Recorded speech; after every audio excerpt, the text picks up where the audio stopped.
Good evening. This is Diana Reina speaking. I'm the Deputy Borough President. I just wanted to take this opportunity to welcome everyone to Borough Hall. I want to just make some announcements regarding housekeeping rules, just to maintain order. This is a very popular hearing right now. We have a spillover room where we have this particular live feed of this hearing being communicated downstairs into another room. So everyone who is not here is downstairs.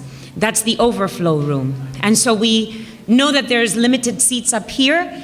If you choose to testify, all you have to do is sign up and hand in your slip, but you will be called and you will hear your name called.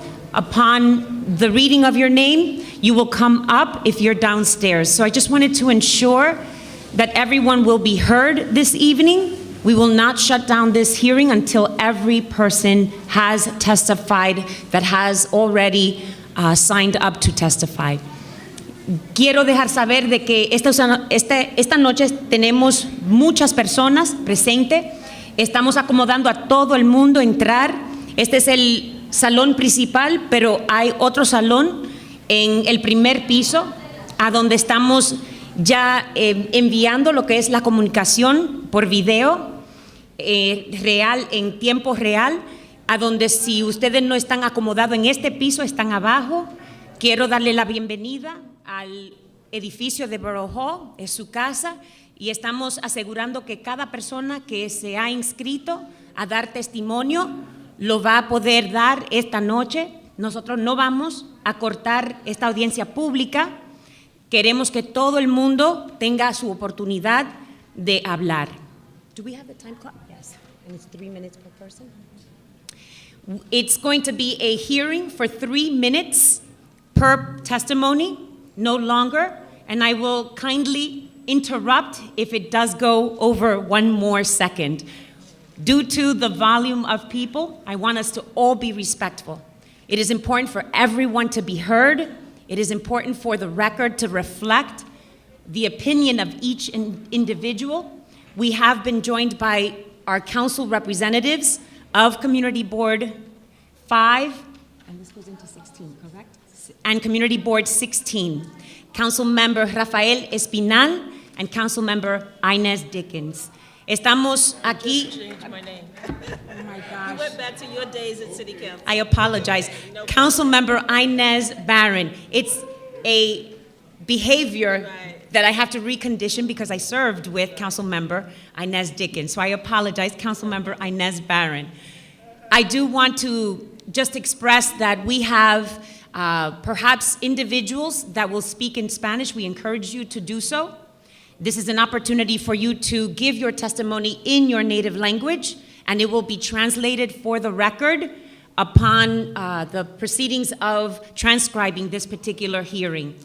Quiero darle la bienvenida a los concejales que están aquí presentes, los concejales Rafael Espinal y la concejal Inez Barron, que están representando lo que es esta comunidad impactada por esta rezonificación.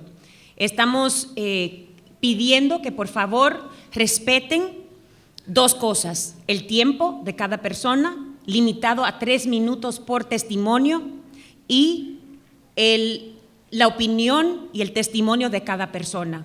No queremos que sea interrumpido ninguna persona aquí, para que todo el mundo pueda ser oído y para que el récord que se va a transcribir transcribir lo que es aquellos testimonios. Es importante que cada palabra se oiga y que no sea interrumpida. Esas son las 2 cosas primordiales que queremos respetar. Le quiero dar las gracias a todo el mundo por estar aquí este día y vamos a comenzar esta audiencia pública. Thank you all for being here today, and we're going to begin this evening. Welcome to Borough Hall once again. There are 3 items on the agenda this evening. Please note that this hearing is being recorded to comply with the Public Law for Transparency. It will be available for viewing on Borough President Adams' website, brooklyn-usa.org, or on the One Brooklyn channel on YouTube. Web viewers may submit timely comments to askeric@brooklynbp.nyc.gov for Borough President Adams' consideration. Please call the item and let us begin. Calendar items. Calendar item 1, applications 160035 ZMK, 160036 ZRK, 160037 HUK, 160042 HDK, and 160050 ZRK. Thank you, Richard Barak, our Land Use Director. This application submitted by the Department of City Planning seeks approval of amendments to the zoning map and zoning resolution that will introduce mid-density residential and commercial uses along the corridors of Fulton Street, Atlantic Avenue, Liberty Avenue, and Picken Avenue, as well as contextual residential districts along the side streets within portions of Cypress Hills, East New York, Ocean Hill, and Brownsville sections of Brooklyn in community districts 5 and 16. Amendment to the zoning resolution would establish mandatory inclusionary housing regulations and designated districts, create mandatory ground floor retail districts, and create a special mixed manufacturing residential district. Proposed actions also include amendment of the Dinsmore Chestnut Urban Renewal Plan and disposition of the urban renewal site accordingly. Such proposed actions would facilitate the East New York Community Plan. Community Board 5 voted on November 18th to disapprove this application, seeking the following: opportunities for recreational facilities, a cultural center, CUNY campus, and innovation lab. 2, funding for a business incubator. 3, residential and business real estate tax credits. 4, affordable local business space. 5, funds to renovate local business and relocate industrial businesses. And 6, commitment to good construction and manufacturing sector jobs. Community Board 16 has not yet voted, so the Borough President will hold off on making any decisions at least until the Borough President hears from Board 16, which intends to meet on November 24th. Would the representatives for this application, Winston Von Engel, please state your name for the record and present the application from the Department of City Planning.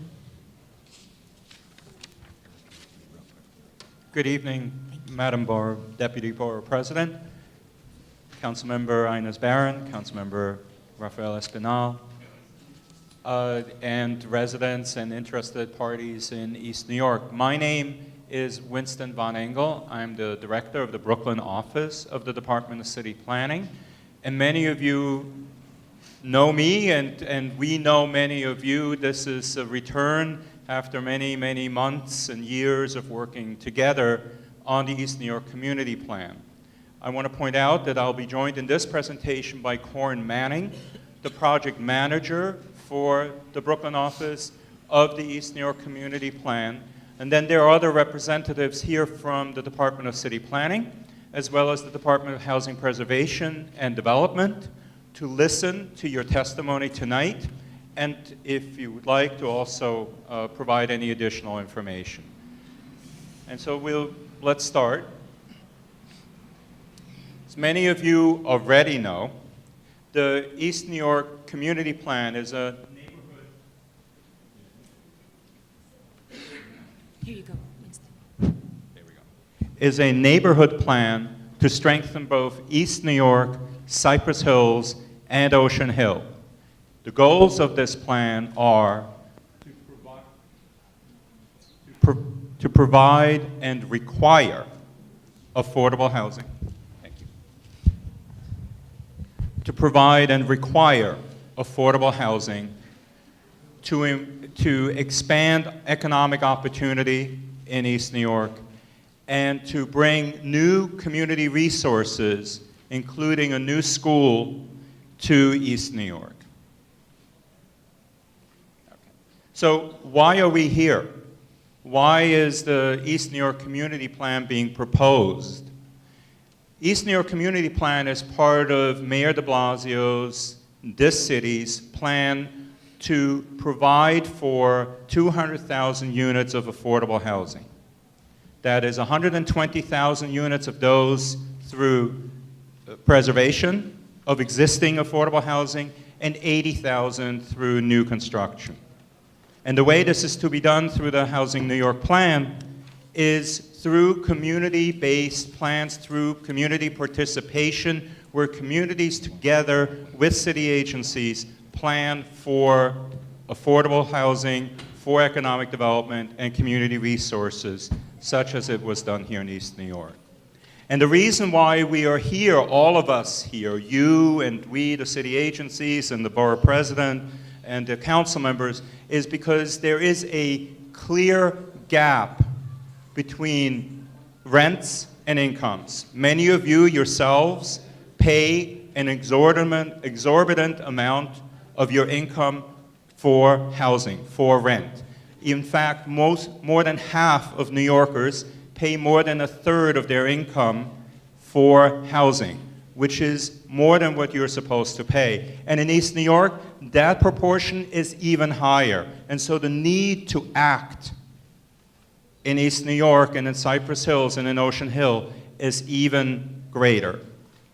There is insufficient housing production. We are not building enough affordable housing. We are not building enough housing. We're not building enough affordable housing. There simply is a population growth in this city. And you see families here, and you know families that are growing in our city. They need places to live. And therefore, we need to build housing.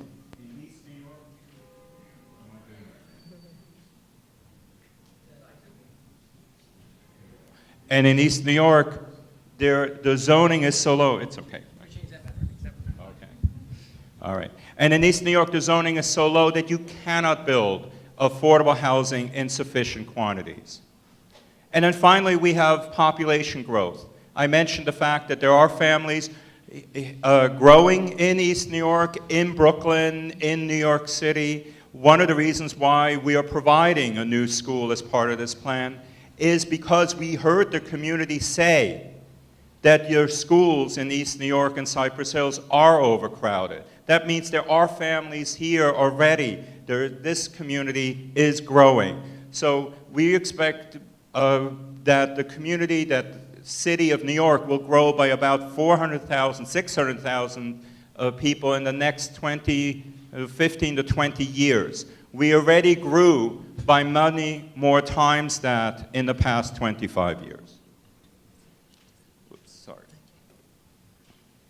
So Housing New York, as I mentioned, is a comprehensive effort to build and preserve 200,000 units of housing, and includes a multiple of efforts, including preservation, including new construction. There are 2 zoning text amendments that are going also at the same time as the East New York Community Plan, all intended to spur the growth of affordable housing.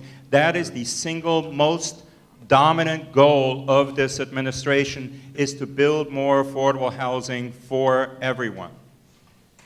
And here in East New York and in other communities around the city, it is a new approach. It is no longer a simple rezoning as was done previously, where we would rezone, we would have a little bit of growth, but we would leave untouched the need for schools, untouched the need for parks, untouched the need for economic development, and untouched the need for transit improvements and street improvements. This is a new day. This is a new administration. It includes improvements up front in education, in transportation, in affordable housing, in open space, and in economic development. And one of the things that's starting in East New York is a return of the population. East New York was once and it's again a thriving working class community, but it lost a lot of its population over time, but it is coming back. It is increasing again. Most of the housing in East New York, though, is unregulated, meaning that it is subject to rent increases.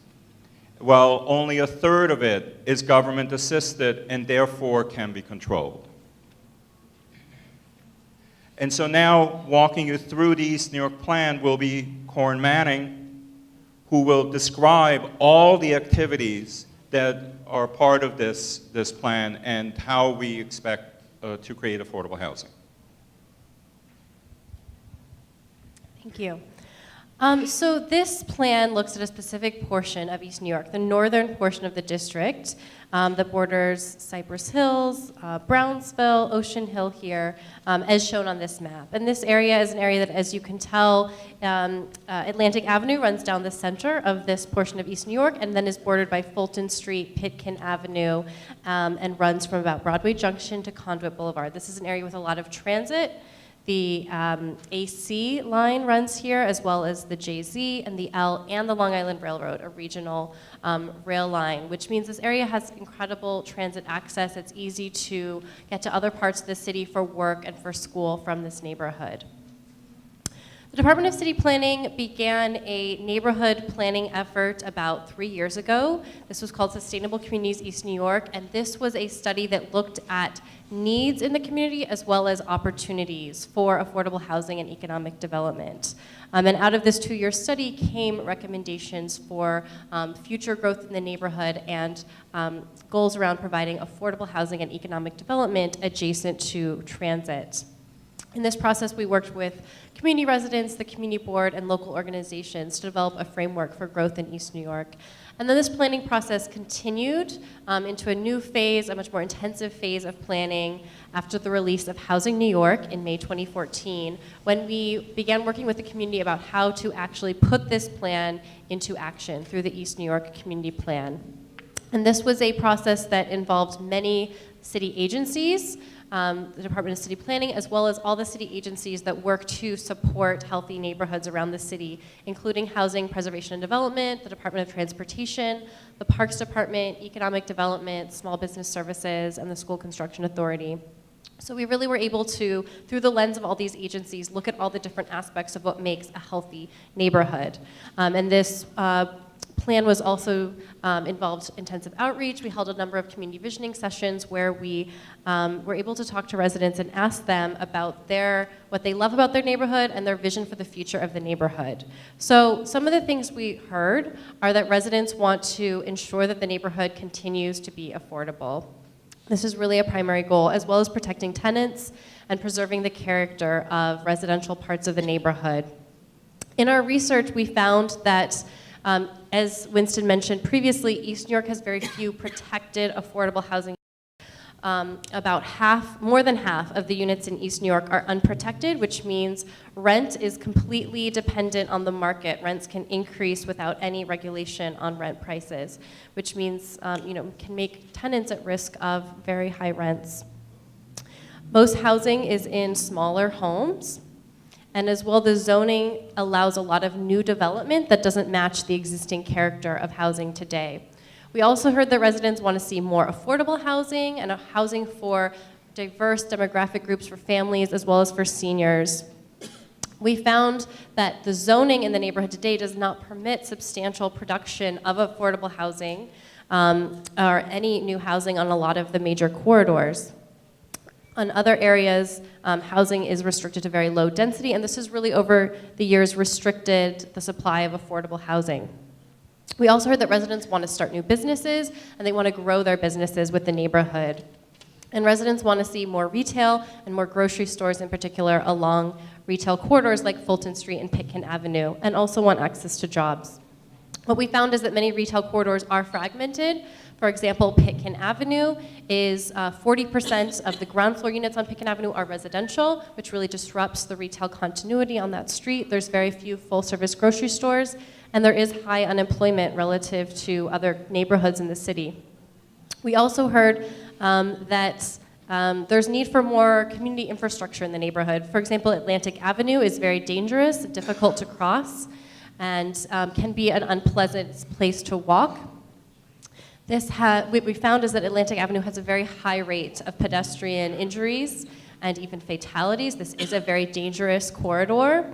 It also has few bus shelters, sidewalks are in poor disrepair. We also heard that residents would like to see more places to spend time outside with their families and neighbors, more recreational opportunities in parks, and heard that schools are crowded in the neighborhood and are close to their capacity. We found, working with other city agencies, that neighborhood parks do need renovations to allow for more diverse recreational opportunities, and that schools are close to capacity. So based on what we heard from community residents, the needs and opportunities that were identified through this community visioning process, we developed with other city agencies and the community board and community residents a cohesive planning framework that addresses these wide range of needs for the neighborhood, including for housing, economic development, and community resources. The Department of Housing Preservation and Development has put together a housing plan for East New York that they worked very closely with local residents and community organizations to develop. And this responds to the specific needs of East New York and the specific conditions of housing today in East New York. One of the key goals of this housing plan is to preserve existing affordable housing. So HPD wants to work to ensure that any housing that is regulated today through any of their financing or other programs remains regulated so that tenants in those housing units are protected from skyrocketing rent increases. So they'll be using their financing tools to ensure that housing that is affordable today remains affordable.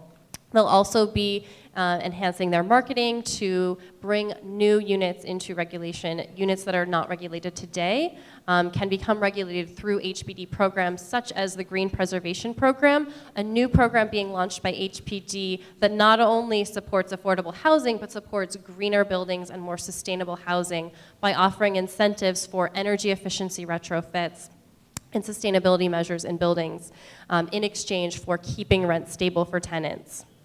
As well, HPD is streamlining and expanding their small home repair program, specifically to cater to the needs of those small homes that are so prevalent in East New York, 1 to 4 family homes.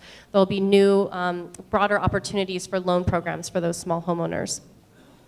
As well, the administration wants to protect tenants in East New York today and ensure that all tenants are protected in their housing where they live today. The city has created a $36 million fund to provide free legal representation to any low-income tenants that are experiencing harassment. And they're doing a lot of outreach in the community to make sure people know about this resource, which can be accessed just by calling 311. The city has also set up a new tenant harassment prevention task force that can bring criminal charges against any landlords that are harassing tenants illegally. They'll also be targeting code enforcement to ensure that housing in East New York is of high quality and safe for all tenants. In addition to preserving the existing affordable housing in East New York, we also need to build more affordable housing to serve the needs of this growing population. In order to do that, HPD will be developing 1,200 units of affordable housing within the next 2 years. These are units that are currently in the pipeline for financing by HPD that will be brought online in 2 years to immediately start providing affordable housing that is so needed in the community. All of these housing will be affordable. Any buildings that are subsidized by HPD are 100% affordable. So in exchange for financing, HPD requires that developments are 100% affordable.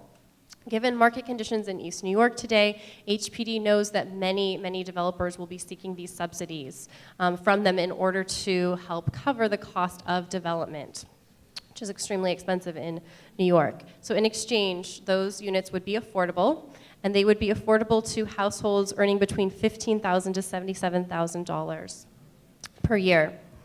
As well as using our financing to create affordable housing, we also have a new tool as a city, which is mandatory inclusionary housing.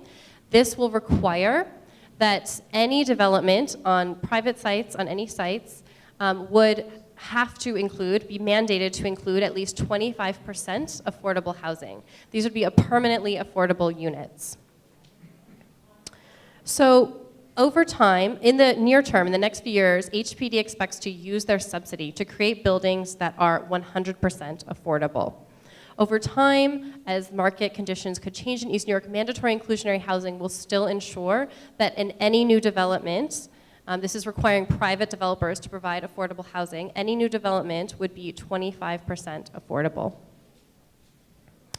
And these programs together, by using both our incentives as well as this regulation of mandatory inclusionary housing, we believe that over half of the housing created in East New York will be affordable to local residents. In addition to providing more affordable housing, this plan will also bring new economic development to East New York.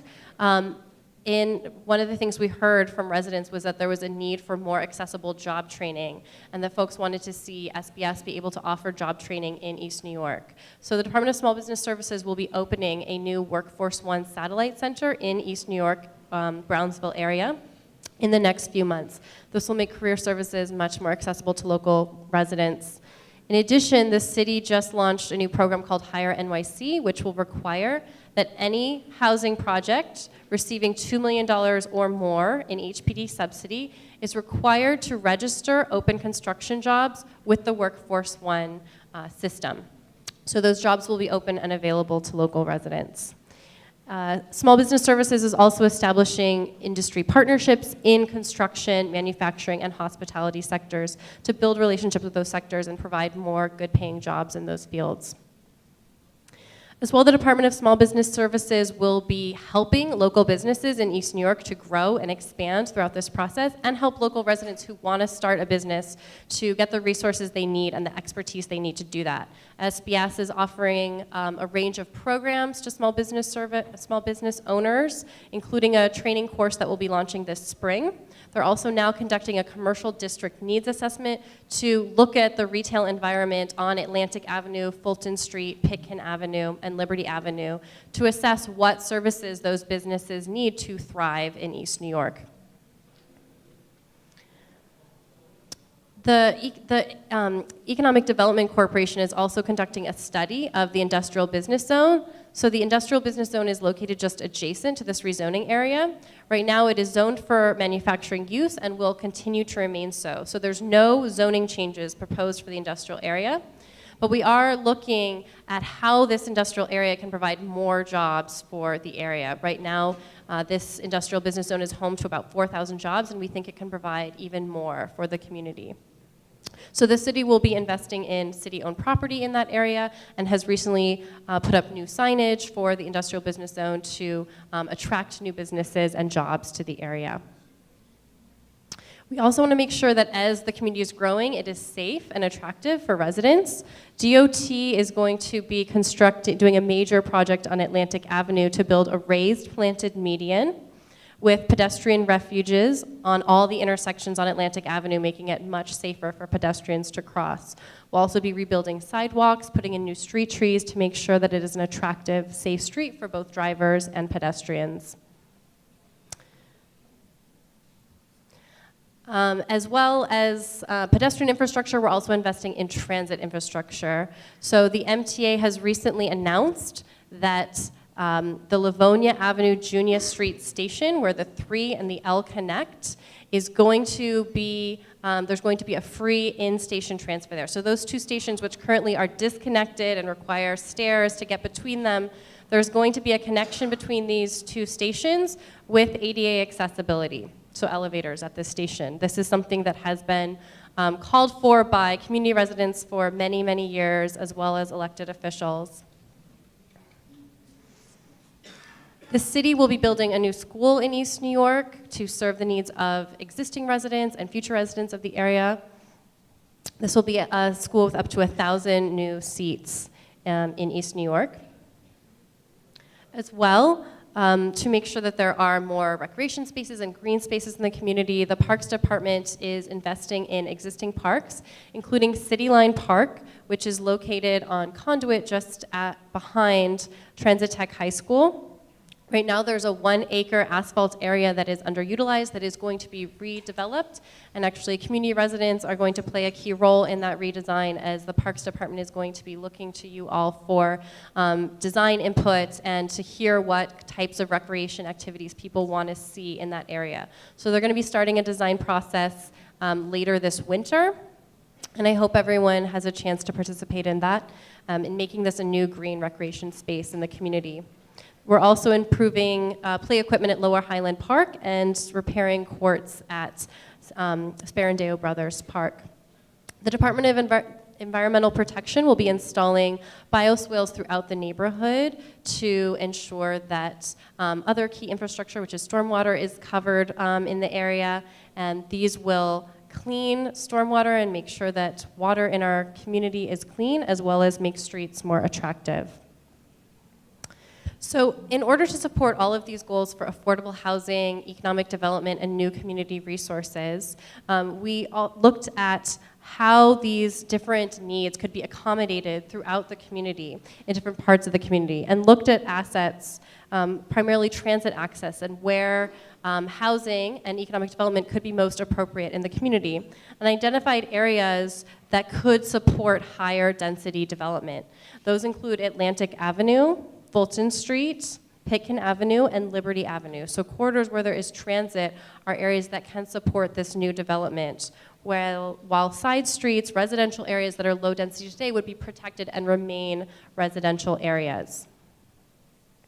In order to facilitate these goals, there are a number of land use actions that have been proposed that were listed earlier. These include a zoning map amendment, zoning text amendments, amendments to the Dinsmore Chestnut Urban Renewal Plan, and disposition of a city-owned site in the area. The zoning in East New York today is very low density and restricts development to very low scale. In most of the area, only 2 to 3 story buildings could be built. That includes key corridors such as Pitkin Avenue, Fulton Street, and Liberty Avenue. This really restricts the supply of affordable housing. Other areas, no new housing is permitted, such as Atlantic Avenue, which is a very wide corridor, 120 feet wide, but no new housing is permitted there.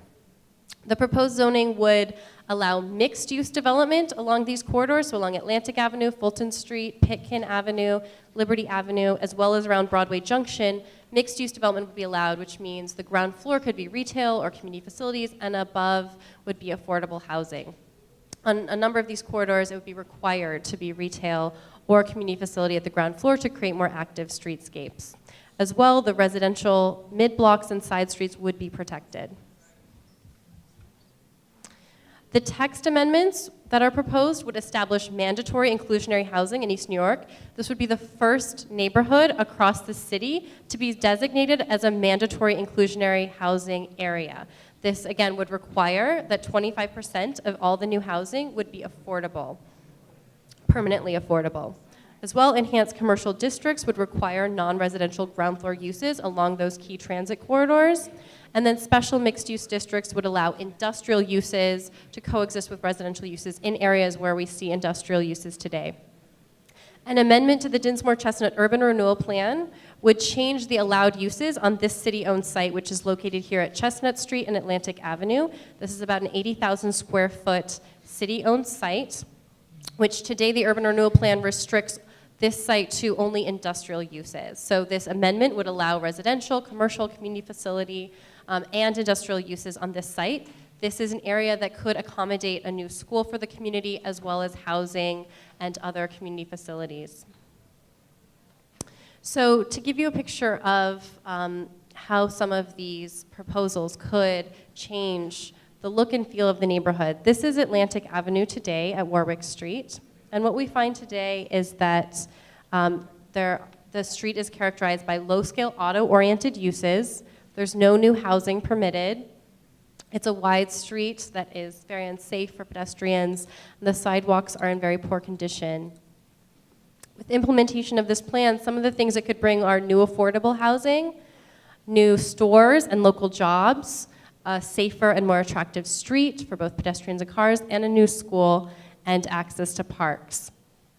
In summary, this proposal would allow a substantial amount of new housing to be built in East New York, much of which would be affordable for local residents, protection for existing tenants in their apartments today, new retail and community facility space along corridors, support for existing and new businesses to grow, a new Workforce One satellite center to connect local residents to good jobs, a new school, improvements to local parks with more recreational opportunities, and a safer and more attractive corridor on Atlantic Avenue.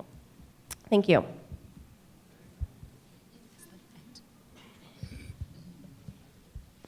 Thank you for your presentation. This application is one in a series of hot topics currently faced by our communities. In the context of Mayor de Blasio's housing plan, Borough Board has recently reviewed applications for zoning text amendments on mandatory inclusionary housing and zoning for quality and affordability, and is expected to vote on December 1st. Sections of East New York, Cypress Hills, Ocean Hill, and Brownsville would be the first communities to incorporate these new regulations in a large-scale community rezoning plan. The Borough President is fully aware of the concerns voiced by these communities over the past several weeks, including fear of displacement and the need for deeper affordability, the need for community facilities and services for infrastructure improvements, and the need for creating and retaining good wage local jobs, especially within the industrial business zone, protecting the industrial sector that has thrived in this neighborhood. At this moment, I'd like to turn over the opportunity for comment from Councilmember Rafael Espinal, followed by Councilmember Inez Barron.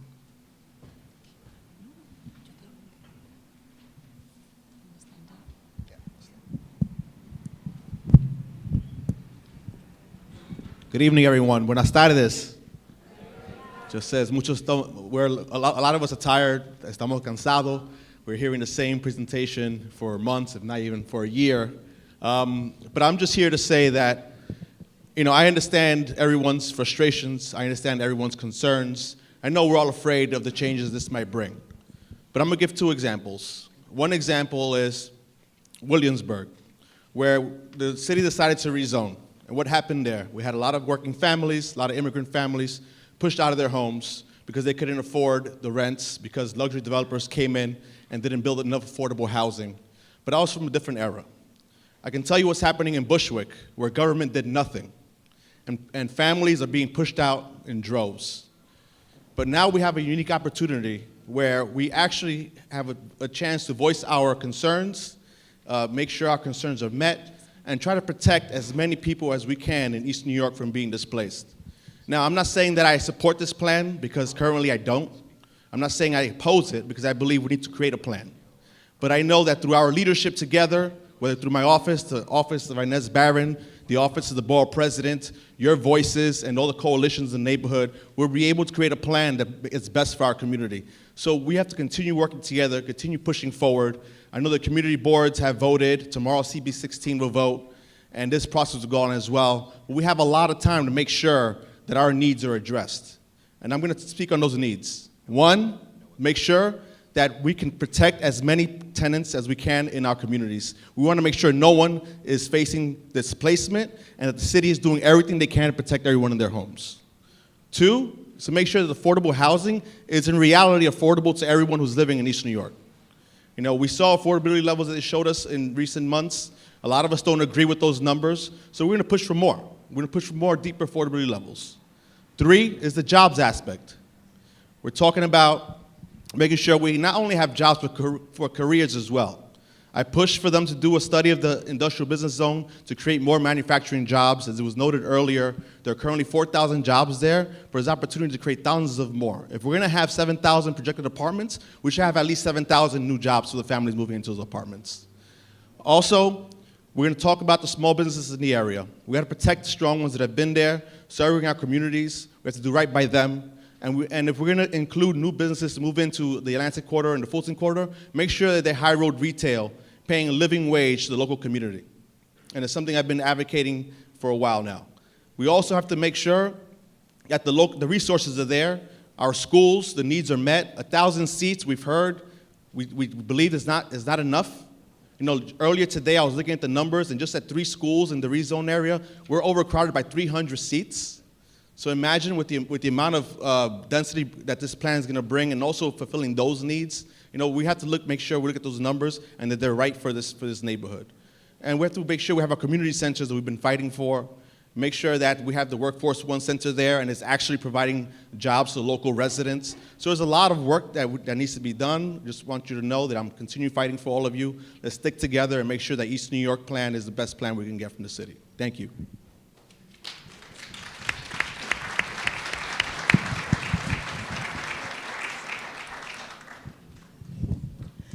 Good evening. I want to acknowledge our Borough President, Borough President Eric Adams. Give him a big round of applause for holding this hearing. And the Deputy Borough President, Diana Reyna, my colleague, Rafael Espinal, and all of you. I want to start with I usually start. I give honor to God, who's the head of my life, and to whom I look each and every day to protect me and direct me and correct me and favor me. I've heard this plan a lot, and every time I hear it, I'm glad that I'm listening and paying attention. I'm not going to be long because I want to hear from you, but I just want you to, those of you who have this graph, I used to be a teacher, so I'm always trying to give out documents and information that makes things visual, because I'm a visual learner. And if you look at this graph, the top part shows the East New York community by income. And you can see this large green section is about 53% and represents people who make less than $35,000. Okay, and then we see about 14% for people making 35 to 50, about 15% for people making 50 to 75, and about 18% for people making $75,000 and up. So that's presently what we have in East New York. If you look at the bottom graph, that represents the income groups that are going to be designated for the approximately 6,300 units that are being proposed in East New York. Well, you can see that what was red and only 18% at $75,000 and up is now about 53%. And the reason that that's as high as it is because of the total 6,300 units, they have started out with setting aside 50% to stay at market rate. 50% from the outset are designated to be market rate. So that's people earning about $75,000 and up. I don't want you to raise your hand, but I don't know that that would be many people in this audience that would qualify. And then when you look at the green, that was up to $35,000, on my second chart, it's about 13%, because it says they want to have 25%, but 25% is not of the totality. It's of the 6,300 units. So I have a problem with that.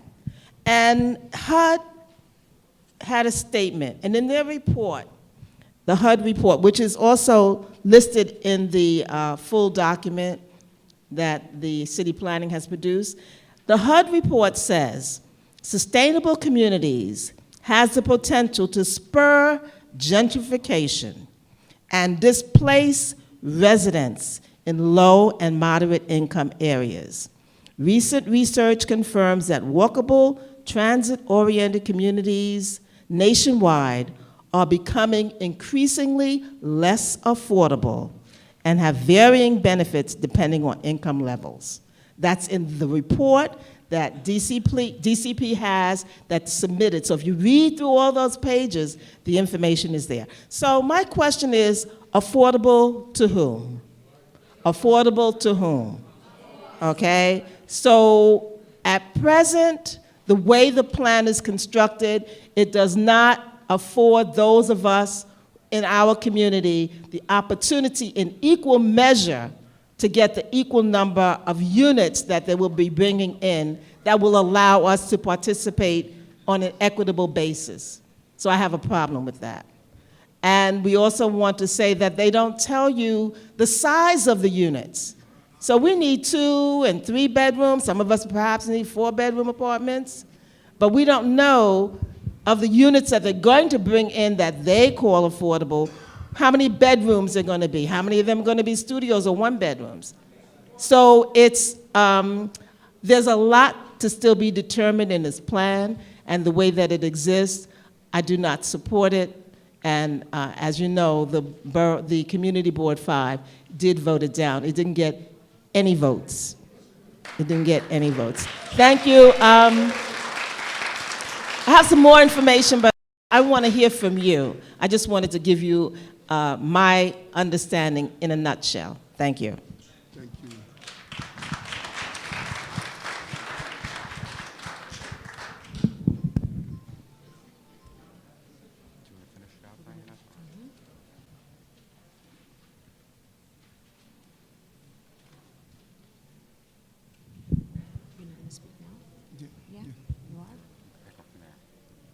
No, you can take us through.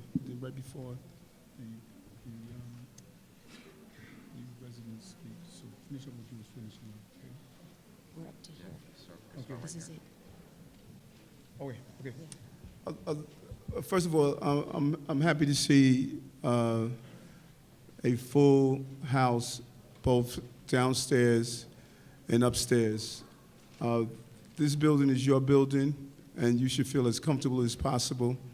And one of the things that the deputy and I are pleased of, thousands of people who have never been in Borough Hall before have used this as a space of empowerment. And I thought it was very significant what Assemblywoman Barron showed you, City Council, I'm so used to being a colleague up in Albany with me, what she showed you, because it's about visual, and it's about using our voices in an effective way. No one cares if we just yell and scream. People care if we are scientific and strategic in our approach of holding on to our communities. I do not live in West Babylon, I live in Bed-Stuy. I believe that the people who made Brooklyn what it is, when we were waking up to gunshots and not alarm clocks, we should have the right to stay. We should have a right to stay. And part of the series of conversations, we need to hear from you. And so we want to do this where we respect each other's time and each other's comments. So we have a clock. We want you to really have your positions in a 3-minute allocation. I am a deep listener. I do not go through the motion when people talk to me. I listen to them. I take the time and I listen deeply so I can make an intelligent decision after I heard from you. This is not the first hearing we've had on these issues of importance, so I'm going to listen to what you have to say. I did not come in this room with my mind made up and you just going through the motions. I am going to hear you and listen to what you are saying. Let's respect each other. People who are speaking, give them an opportunity to do so. If you agree with them, with what they're saying, there's no problem in clapping and applauding and agree with them, but let's give them an opportunity to get their point out. After the 3 minutes, let's respect the people who are waiting behind us so that they can have their 3 minutes. If we all do 20 minutes apiece, we're not going to allow people to say what they have to say. So let's go by the rules. Let's make sure everyone have an opportunity to speak and have an opportunity to have a full understanding of the best way to make sure that East New York stay a place where we can raise healthy children and families. And so we're going to move forward to give ample time. If you didn't sign up, please sign up to speak. If you didn't sign up, to make sure that we will call you in the necessary order. Am I turning it over to you now, Richard? So I'm going to turn it over to Richard. I want to thank my deputy for opening the meeting. We cannot, I say this over and over again, you cannot have a better deputy borough president in the borough of Brooklyn than what Diana Reyna brings around her years of fighting for affordable housing. Bushwick would have been a different place if she wasn't in that community fighting to make sure that we had housing that was affordable to the people that deserve to live there. So we cannot thank you enough, and I cannot thank you so much publicly for what you have done as a public servant, and we appreciate you for that, Diana. Going to call several speakers in a row.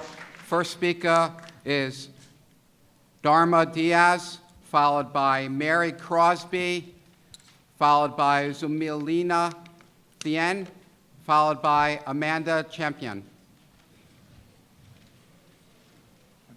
They may be downstairs, they may Well, the be, people here early we thought were.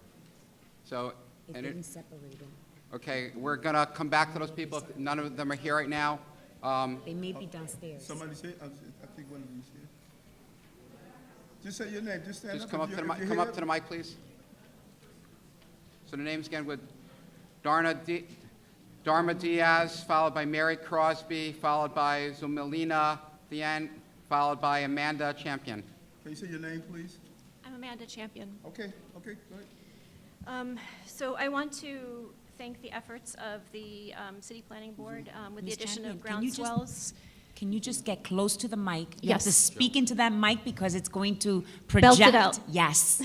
Thank you. Okay, so my name is Amanda Champion. Been a member of East New York for 5 years. I want to thank the Board of City Planning for the efforts with groundswells and the addition of businesses on the ground floor to bring safety to our neighborhoods so that there are more eyes on the streets. However, what troubles me are two things. Those are the residential plans for affordable housing, which I do not believe is affordable, and the plan for businesses, the economic plan. As far as residential, the statement that was made that the majority of housing in East New York is market rate, I hear in that a statistic, because the numbers can be looked at differently in depending on who's looking at them. To say that the housing is market rate is not necessarily to say that it is unaffordable right now as it is. And it also, while it may not be regulated by the city, that doesn't mean that it's not owned and rented out, and then those people getting vouchers from third parties. People who were, domestic violence victims who still have Section 8 vouchers, people who were victims of other crimes who also have vouchers, religious orders who their housing is overflowing, so they rent out housing. So there's all these different kinds that aren't counted for in that statistics. Additionally, to rezone requiring a change to the makeup of what's on the streets now, and requiring streets such as Pitkin and others that have housing on them will displace people. I cannot accept a legal clinic at face value as being able to solve that problem. Also, bringing, when they talk about population growth and bringing the population back to East New York, that's not bringing people back to their homes. That's just bringing new people into New York City. And with the number given of 50% being affordable or deeply affordable, that's 50% that's not affordable that they're bringing in, with all of those new people that can afford different levels that none of us can afford. And it's also, I'm sorry, I lost my thought. Okay, 1 minute. As far as the economic plan goes, there's a reason why we don't like, or we traditionally don't want residential placed next to industrial buildings, and that's because they're sick buildings, they're toxic. So I don't see anything beneficial about putting affordable housing next to toxic land. That's not going to change this tradition that we have of putting poor people and minorities in environmentally unfriendly areas. Even you said, or the Department of City Planning said that they were going to, that they were going to require city-owned buildings to be upgraded according to sustainability and make them green buildings, but they cannot require that of these industrial buildings that they don't own. And those industrial buildings are the places where they're requiring thousands and thousands of more jobs. And so how are you going to protect the people who need jobs? Thank you. Usted tiene un papel afuera.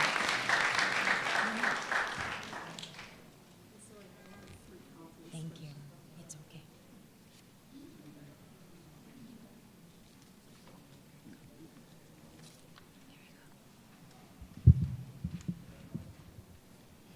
Hello. You may begin.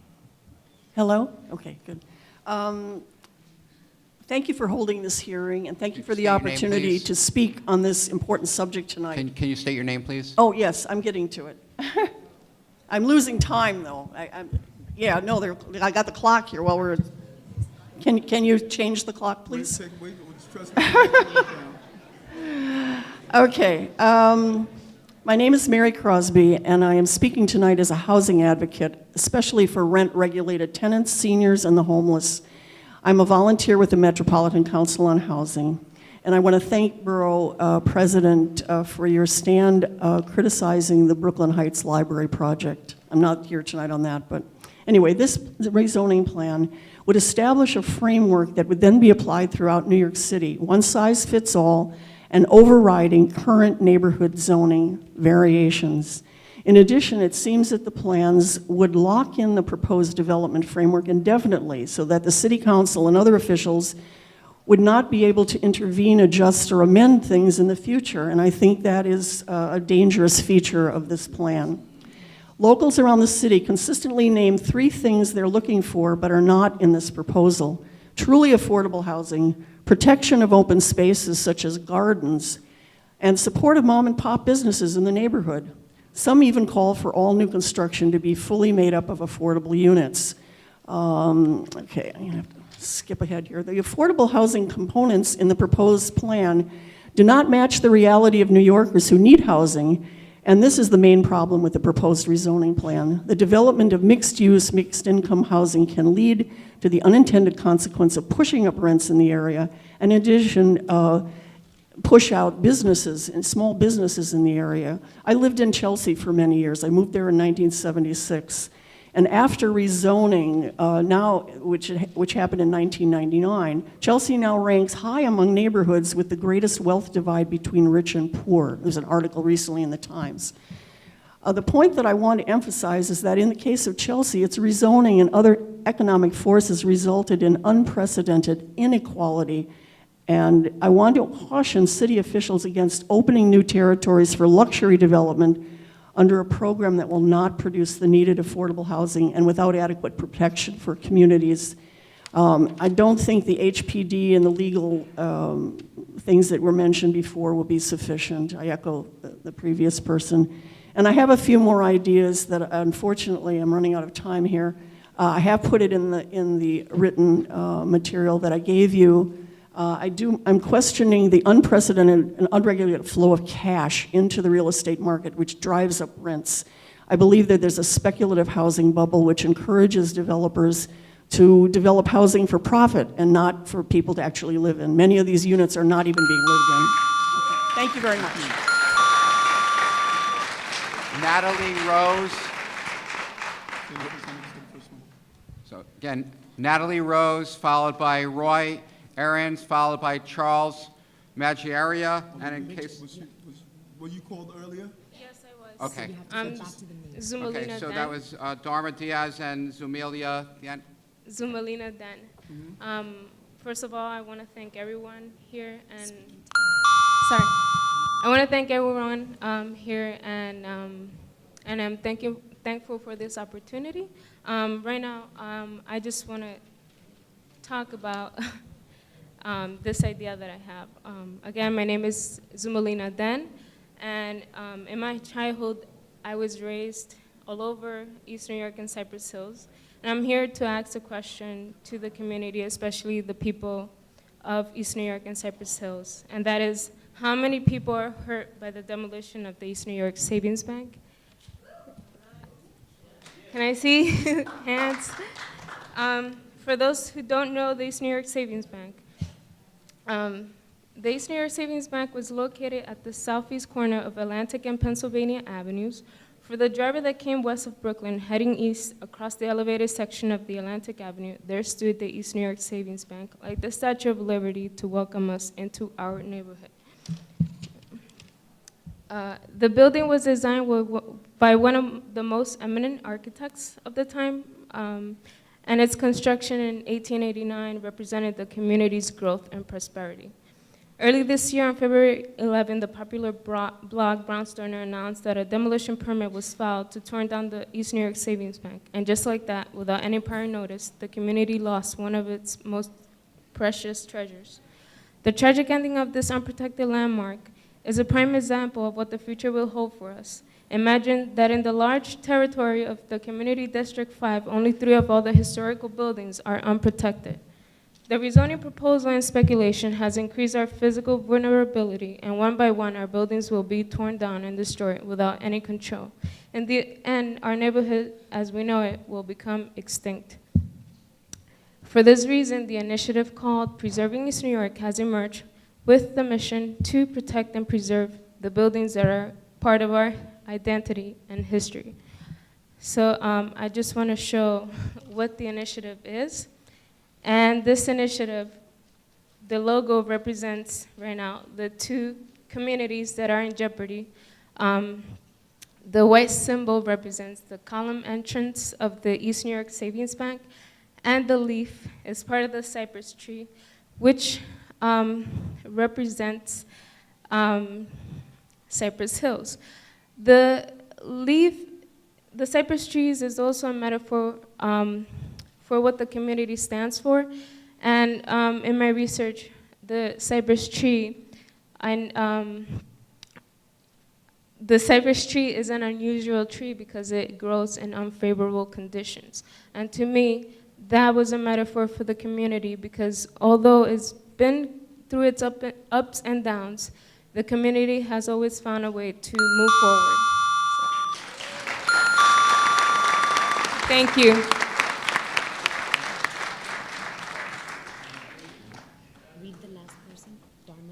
Good evening. My name is Natalie Rose. I'm a resident of Brownsville for 27 years. We are a hardworking community that deserve, yes, schools, renovation of our parks, having that transfer between Livonia and Rockaway Avenue train stations. We are deserving of that, and improved sidewalks. But it doesn't have to be attached to this plan that will displace most of us, that we won't be able to even benefit from those things that this plan proposed. East New York, Brownsville, Ocean Hill, Cypress Hills, they're the last of the communities, of Brooklyn communities that haven't been affected by rezoning. And I'm here to oppose this plan, this rezoning plan that's not going to be beneficial. Secondly, is seniors. My mother, she's going to be retiring in a year. It's estimated as being a senior female that she'll be living for 20 to 30 more years. Where is this housing plan? How is it going to provide housing for seniors? Most seniors, their salary is between $16,000 to $29,000. And this affordable housing plans, they don't support any of that. And there's limited senior housing already. And the senior housing population in New York City is growing, is 25%, I do believe, for the ages between 60 to 64.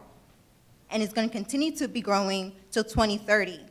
And none of the plan that I've seen had discussed that. So as I said, I oppose this zoning plan. Thank you for your time, and I hope you guys really listen to us and heed our concerns. Thank you.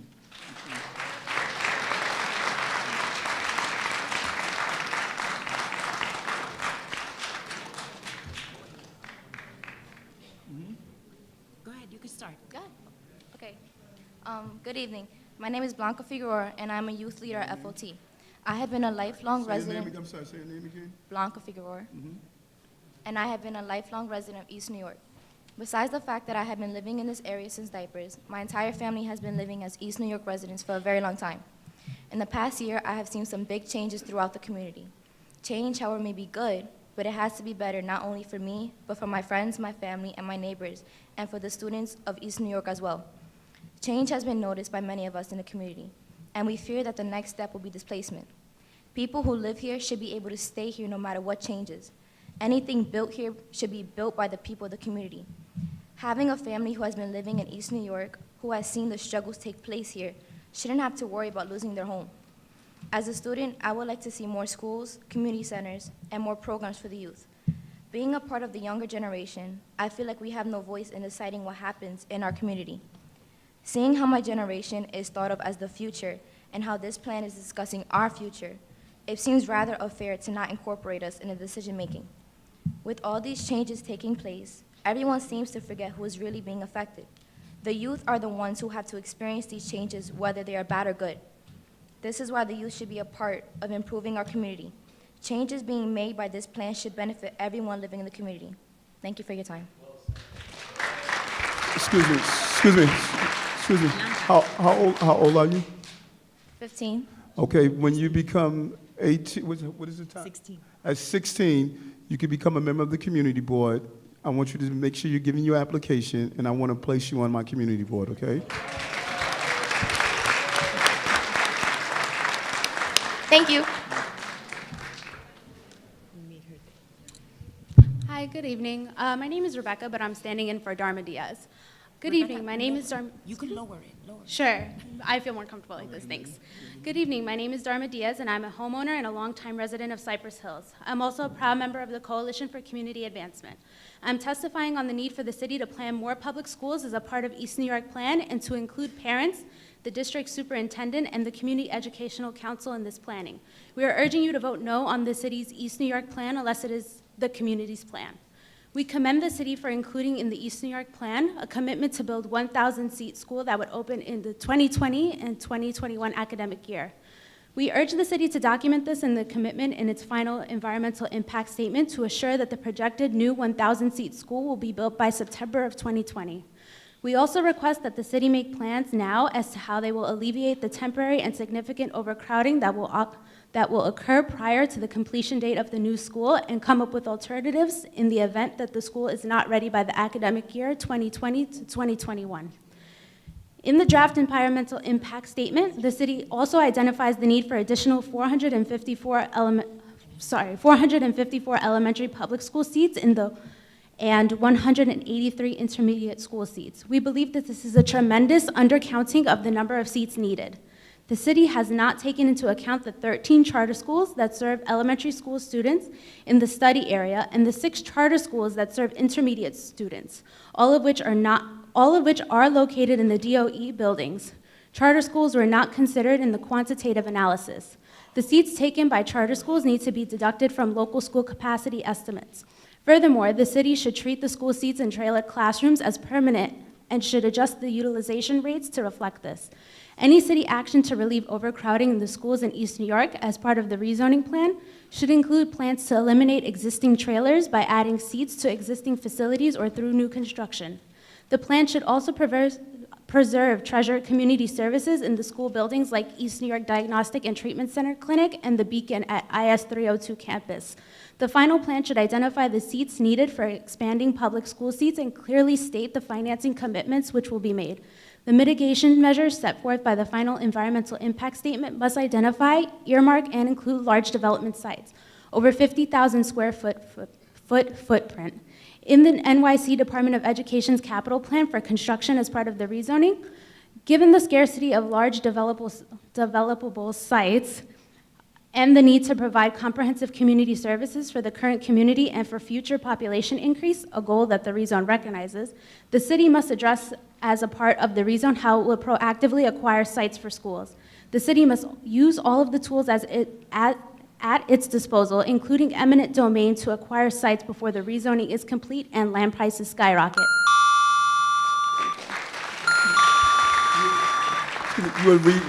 You were reading on behalf of someone?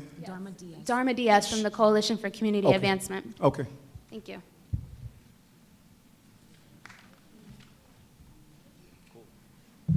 Hello.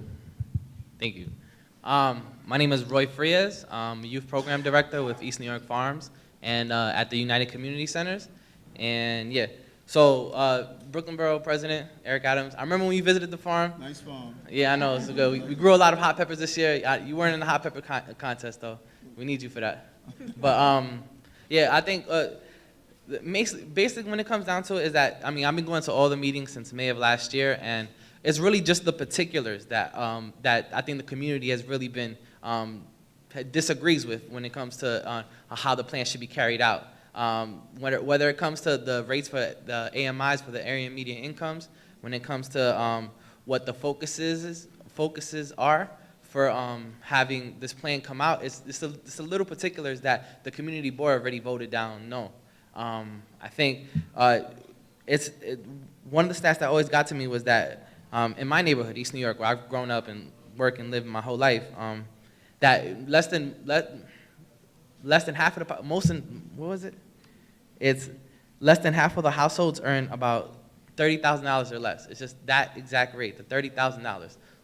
The rates that were originally included in the plan called for rates that were just way higher. So Brooklyn is what, 45,000, and then compared to the rest of the city, it was like 64,000. That's just me that's a lot of just my memory coming in about these presentations. And I think it's those particulars as how we set the rates and how we set the actual affordability itself is what the community's at arms with and disagrees with.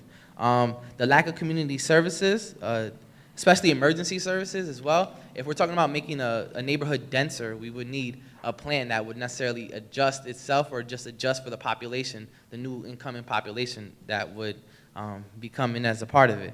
And also, she mentioned on behalf of Dharma Diaz earlier, but the plan only calls for one school, and I mean the schools already are at high capacity. And another thing that goes unreported is that a lot of the schools in the neighborhood have high turnover in terms of staff. So every year students are seeing new staff members, new people. So a lot of the schools themselves aren't at the best capacity. So we would need to adjust the plan that if we're gonna have new schools, we're gonna have new great schools and more than just one.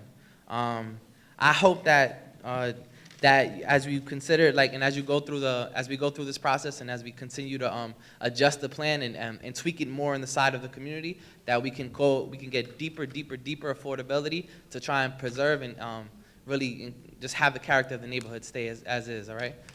Thank you, and I hope to see you at the hot pepper contest next year, all right? And you coming too? Yeah, take over. Charles Maggiaria, James Laverpool, Steve Chesler, and Lydia Corallo. And there are seats up front if people like to sit or come upstairs. Your name one more time? All right, again, Charles Maggiaria, James Laverpool, Steve Chesler, and Lydia Corallo. If your name is called and any of the four that he called, you can come up, because some people may be downstairs. So if you're one of the four, you can come up. Okay. Hi, Say your name for us, please. Linda Carrillo from Local 79. I'm sorry, give me a minute.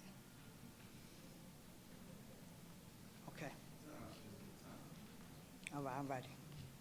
Again, hi everyone, my name is Linda Carrillo from Local 79. My concern with this proposal is that there is no language that all of these construction jobs that will be created, that it will be done union.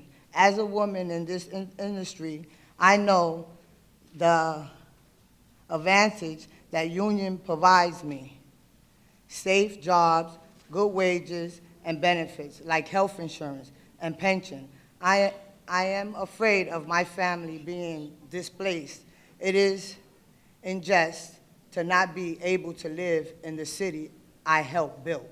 I say no to MIH. Thank you.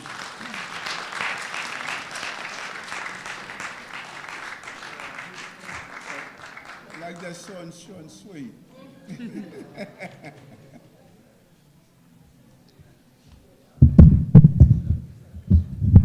Thank you very much. Hello, my name is James Laverpool. I'm a porter, and I have lived in East New York for 45 years. I am here tonight on behalf of my union, SEIU 32BJ.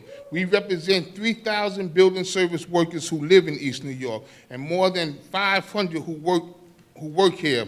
Right now, East New York is in crisis. As everybody knows, the rent is going up too much and too fast. Since 2012, home value price has gone up 150%. We have more people living in poverty than all but one other neighborhood in the city. We have 3 times more unemployment than the rest of the city. For many, the jobs we do have don't pay a decent wage. The rezoning has the potential to turn things around by requiring developers to build homes that we can afford to rent and own.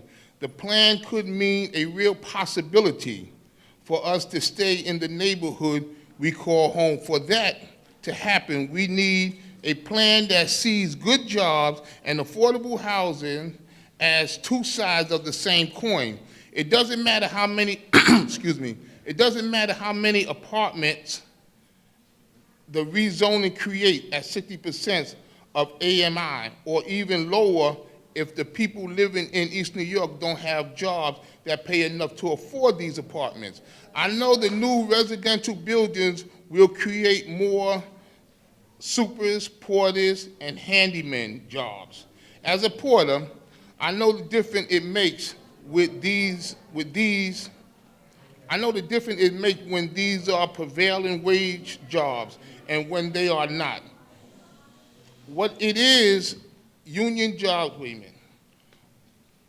When it is a union job and when it's not, I know my community needs jobs, but I know that we need good jobs even more. So, what a plan for my community,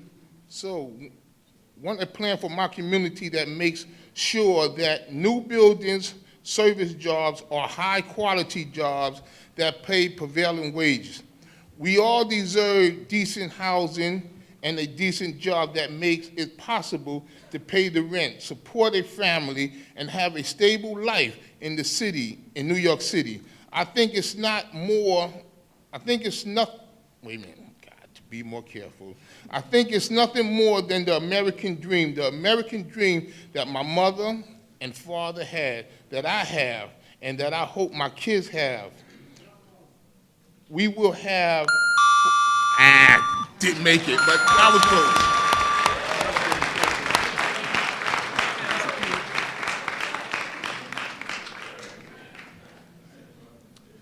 Good evening. My name is Steve Chesler, and I am here from CB1 area, Greenpoint and Williamsburg. And I'm with a group called Friends of Bushwick Inlet Park, which was formed out of the wreckage of the 2005 Greenpoint Williamsburg rezoning. It was part of the environment, it was recommended and planned out of the environmental impact statement from that rezoning.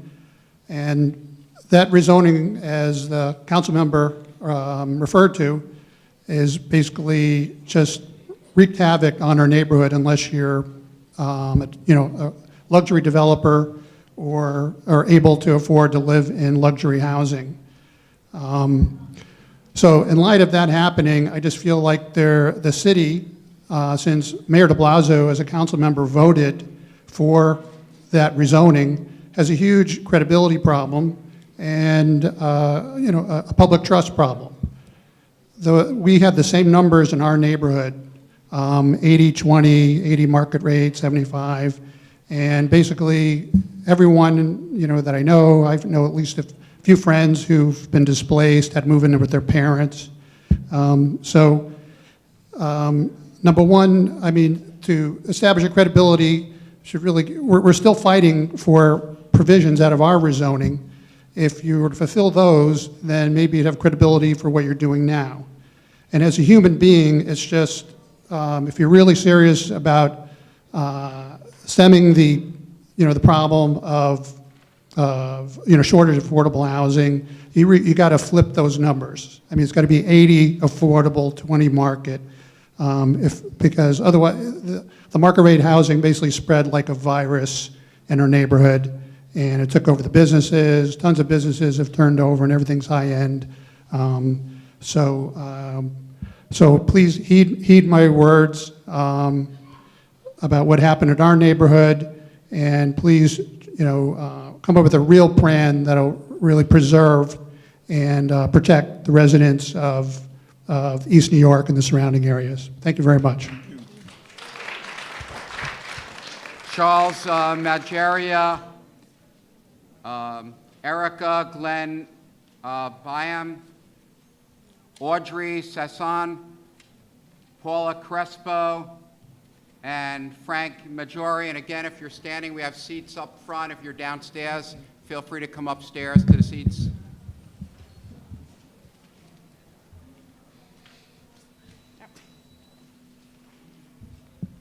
Good evening. So I'm Audrey Sasson. My name is Audrey Sasson, and I am the director of Walmart Free NYC. We're a coalition of community, labor, and faith groups committed to keeping Walmart out of the 5 boroughs and to supporting responsible economic development that benefits workers and communities alike. I'm here today to urge the Brooklyn Borough President to join the chorus of opposition to these rezonings, including last week's Community Board 5 vote, and to vote against the rezoning unless the city includes a high-road retail jobs plan. And thank you to Councilmember Espinal for mentioning that earlier, and to Councilmember Barron for all your support over the years. New development planned for the rezoning of this community will include anchoring ground floor retail tenants and bring in hundreds, if not thousands, of retail jobs in the coming years. But thus far, the city has made no public commitment and taken no significant action to ensure that these jobs are high-road retail jobs with a clear path to unionization. What is high-road retail? High-road retail refers to a set of job standards that include local hire, job training, stable schedules, living wages with benefits, and the right to organize without fear of retaliation. Our written testimony provides specific data on the benefits of union retail and of retail jobs that provide real security and mobility. I won't get into those details here, but what's important to note is that the proposed plan does not do nearly enough to protect the community from predatory, low-road, non-union employers. The neighborhood is 95% black and brown, and the majority of East New York residents are low income, as we've already heard. Over 2/3 of renter households are rent burdened, spending more than 30% of income on housing. It's outrageous. We can do better, we must do better, and our communities deserve better. But here's the rub. Without a good jobs plan, residents will not be able to afford the rent, no matter how affordable it is. More to the point, with a good jobs plan, a high-road retail jobs plan, the city could partially mitigate the gentrification that residents so desperately, understandably, and reasonably fear.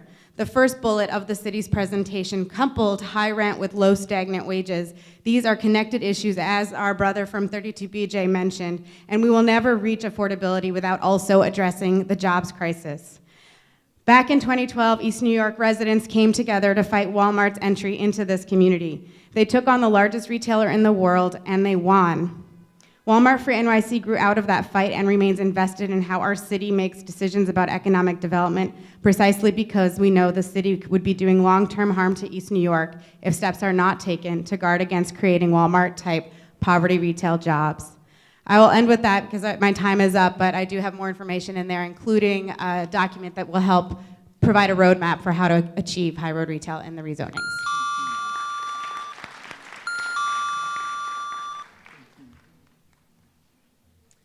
Good evening. My name is Paula Crespo, and I'm a planner at the Pratt Center for Community Development.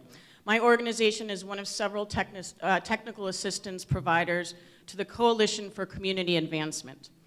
The community resources and facilities that do exist in East New York today, including but not limited to schools, child care centers, spaces for youth, and healthcare facilities, are functioning at capacity, and they're not sufficient in number to meet the needs of the current population. This rezoning is designed to lead to housing for tens of thousands of new residents in East New York and Cypress Hills. However, there is nothing in the East New York Community Plan that outlines a strategy or policy that will ensure that as these new residents come to the area, community facilities will be built to support them. Schools, senior centers, and community centers are essential ingredients for healthy, sustainable places to live. And we cannot just naively assume that enough of them will be built to meet the needs of a growing community. Therefore, provisions should be established in the zoning to ensure that commitments to build needed infrastructure, amenities, and space for community facilities are binding and will be fulfilled over the multi-year course of residential development. We ask that the city consider mapping a special area-wide zoning tool onto the rezoning area to accomplish this goal. Such a tool could include, but is not limited to, a special purpose district or a newly designed density growth management area, so that developers of housing over a certain size are required to set aside additional FAR, or floor area, for the creation of needed community facilities. Alternatively, the city could add easement and certification requirements directly into the zoning text chapters. The key point here is not about the particular zoning tool, but rather the concept that the development of community facilities should be codified into the zoning. Since the city is deploying zoning as a tool to meet its ambitious housing creation goals, it should also be using zoning to deliver the community facilities that existing and new residents need. This is not a radical or a new idea. There is ample precedent in New York City for using zoning to privilege or even to mandate very specific desired uses. For example, some regulations require the creation of specific public spaces or mandate easements to allow for the future construction by public entities. I will submit a memo that describes many of these precedents as part of this testimony. Finally, we also urge the city to use a complementary tool called a pilot, or a payment in lieu of taxes, to create a dedicated fund to pay for the construction of community facilities. As a technical assistance provider to the Coalition for Community Advancement, I strongly urge the city to genuinely and meaningfully consider using the power of zoning to ensure that enough community facilities are built.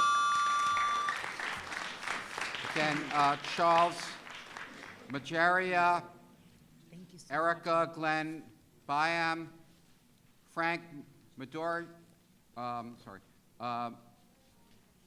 McGlory, Vincent, Simbama, Bill Wilkins,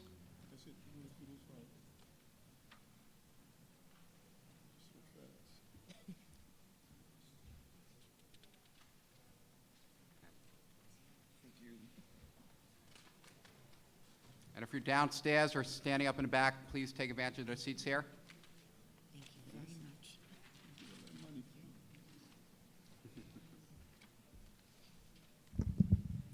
As stated, my name is Bill Wilkins. To my borough president, thank you for inviting us and making this our home, and I'm wondering if I could have my mail delivered here starting tomorrow.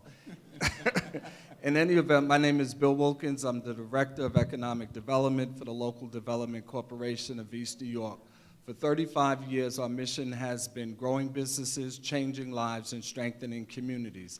The LDC are also members of the Coalition for Community Advancement. I will testify tonight on the impact that rezoning will have on manufacturing businesses in the area. As you know, East New York was the first in place industrial park, first industrial bid in New York City, and first Empire Zone in the state zones program. Back in 2006, Bloomberg commissioned a study about our industrial and manufacturing businesses. What came out of that study is that we need to protect and preserve our M1 zone land. That's in lieu of losing Long Island City, East Williamsburg, and also in Dumbo. It is of paramount importance to protect and preserve our M1 land to provide business opportunities for businesses to expand and relocate. The city has proposed changing the zoning on almost all existing manufacturing properties in the rezoning area to MX zoning. These industrial properties currently zoned M1 are located on Atlantic Avenue and Liberty Avenue.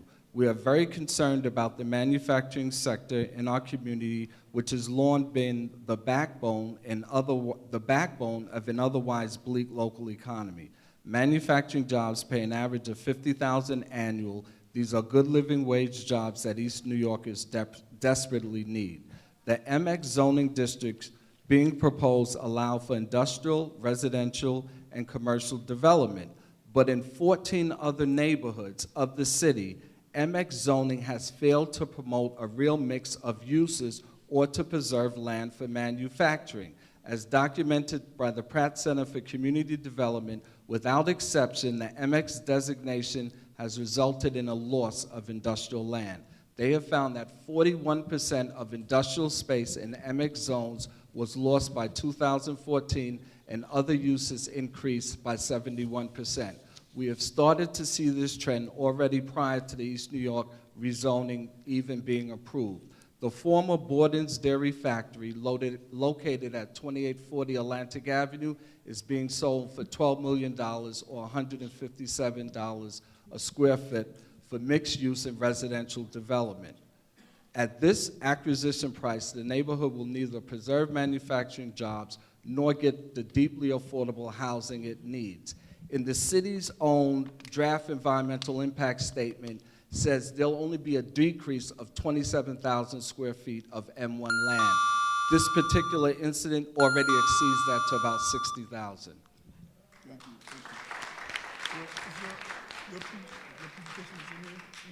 Your presentation is in here? Okay. Matthew Parks, McCamus Parks, Michelle Neugenbauer, and I'll call the early names again, Charles Majaria, Erica Glenn Byam, Frank Midori Jr., and Vincent Sambama. And if you're downstairs again or standing in the back, please come up. There's plenty of seats. Good evening, Borough President and Deputy Borough President, our distinguished council members, Rafael Espinal and Inez Barron. My name is Michelle Neugebauer, and I run the Cypress Hills Local Development Corporation, and we're a proud member of the Coalition for Community Advancement. I'm testifying tonight on some of the economic development aspects of the East New York Plan. The New York City Department of Small Business Services is to be commended for including many of the recommendations of the Coalition for Community Advancement in their section of the East New York Plan. They have committed to producing a retail plan for the impacted commercial corridors with the goal of preserving and growing local small businesses. They have already started putting boots on the ground, targeting small business technical assistance and legal help for local merchants. They're also compiling a commercial district needs assessment with the input from local merchants and our shoppers. The commercial district needs assessment will identify the longer-term projects that the city will invest in order to strengthen these commercial corridors. But on the downside, there is much more that the city can do to protect local small businesses in the East New York Plan. The retail plan, once it's developed, really needs to be used by HPD to mandate that the developers of new mixed-use projects only lease to businesses we really need in the community and not duplicate what we already have, creating undue competition and putting local retailers out of business. We are already oversaturated with many types of retail uses, but we still need fresh and healthy food outlets and businesses that cater to young families. We have hundreds of longtime respected merchants in our community who know and cater to residents' ethnic and language preferences and offer quality goods and services. These businesses are an integral part of the community's fabric. The Coalition has proposed a 25% set aside in all new mixed-use developments for local entrepreneurs and small businesses that don't have long-term leases or don't own their properties. We have proposed a good neighbor tax credit that owners of small homes and property owners that own mixed-use properties on the commercial corridors can get a break on their real estate taxes in exchange for keeping their long-time mom-and-pop business or low-income tenant. We've called for the establishment of a rehabilitation fund to upgrade properties on the commercial strip and other incentives that in exchange for getting them, you would keep your long-time mom-and-pop business. We also want to point out the C4 zoning that's proposed for many of the commercial corridors will really incentivize destination retail, and we're urging that that destination retail be high road retail with living wage jobs. And we're going to be submitting written testimony on all of these points. Thank you. Okay, calling some new names, Joshua Jacobo, Jamel Burgess, Barbara Kennedy, and I'll just call quickly again the other names, Charles Majaria, Erica Glenn Byram, Frank Midori, Vincent Simbama, Matthew Parks, and McCamus Parks. Good evening. Pick up the mic. Thank you, that's helpful. Good evening, Borough President and you all. My name is Jamel Burgess. I'm a lifelong resident of Cypress Hills and a youth organizer with Future of Tomorrow and a member of the Coalition for Community Advancement. I will testify tonight on the impact that the rezoning who have displacement in the area. We are urging you to vote no on the city's East New York plan unless it adapts the community plan. One of the reasons we urge CB5 to vote no unless is because the draft environmental impact statement ignores the huge threat to displaced tenants. The city says that the rezone would not result in significant adverse direct residential displacement impact and no further analysis is needed. We disagree with this. We are deeply concerned about the displacement and urge the city to study the impact of rezoning on displacement in other areas such as Park Slope, Williamsburg, in order to develop its understanding of what rezoning will really mean to low-income East New Yorkers. Through the years, we have seen gentrification in Williamsburg, Bushwick, Bed-Stuy, Harlem, covered up by urban renewal projects.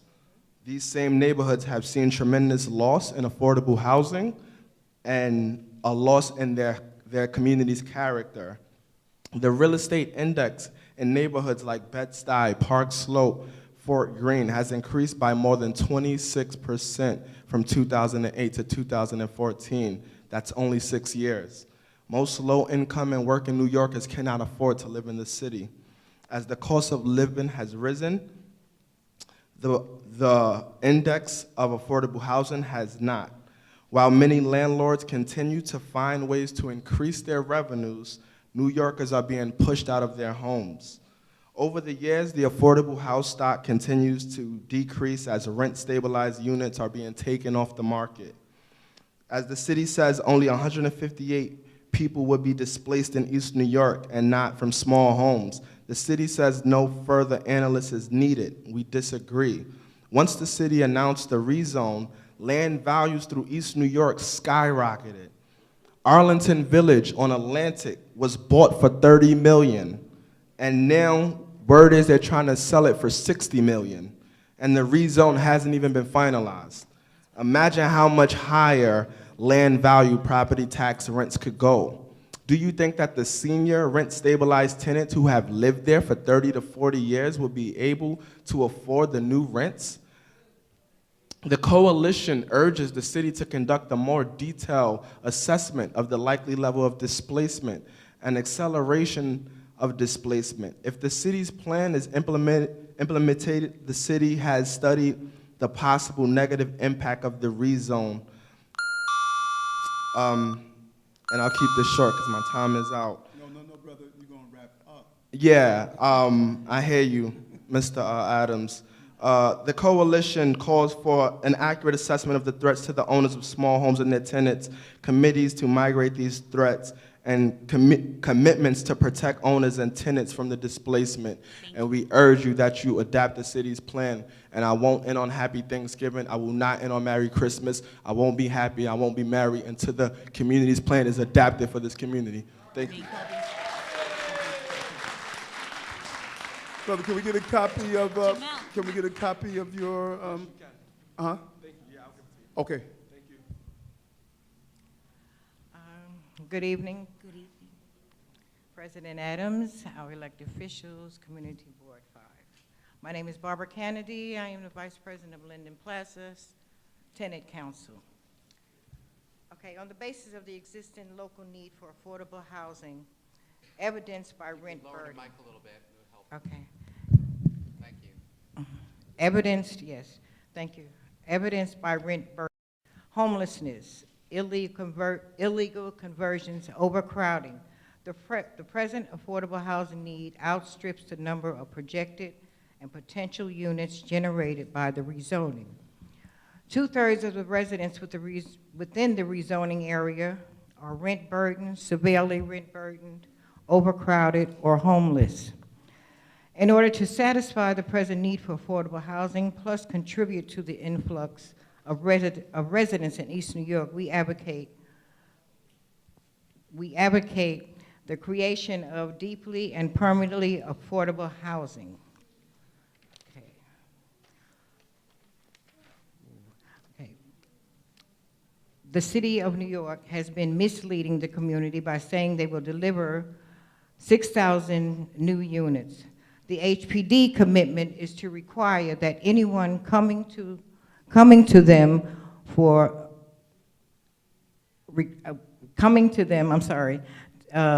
subsidy would be required to construct 100% affordable buildings of the affordable building levels detailed in the East New York Housing Plan. If a developer decides to make a building without HPD assistance, the unit will be rented as market rate. All of the DCP scope of work is simply a projection, not a real commitment to affordability. Because of this, we urge Community Board 5, we urge anyone to vote no unless the City of New York adopts the East New York Community Plan. I myself am concerned about our young adults who won't have places to live, okay? And it's getting very stressful, and I'm also in fear that things will happen like it did with Stuyvesant Town in Manhattan. I read up on that, and it frightened me to know that one of the buyers of Stuyvesant Town came from Canada. And that was frightening because we don't know, we're living in these buildings, we don't know how far they are planning ahead to do away with our buildings and away with us. But if they do away with us, they won't settle so easily either. Thank you.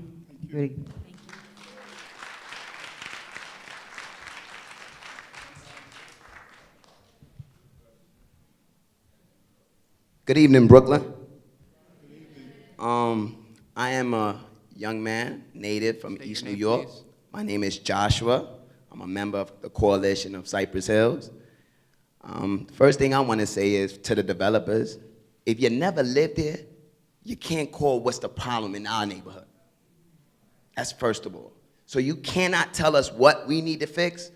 We could tell you what we need to fix. Ask us what we really need. How can y'all even expect residents to come in when we already overpopulated?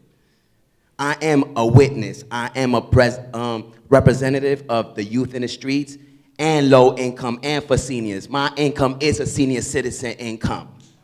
Okay, and my income doesn't even give enough for a room in East New York, so how the hell is it gonna give me for an apartment? Understand me? Please forgive my frustration. Good evening to the presidents, to the council members that have been working hard. The first time I met you was last year. President Adams, I don't know if you remember me. Who can forget you?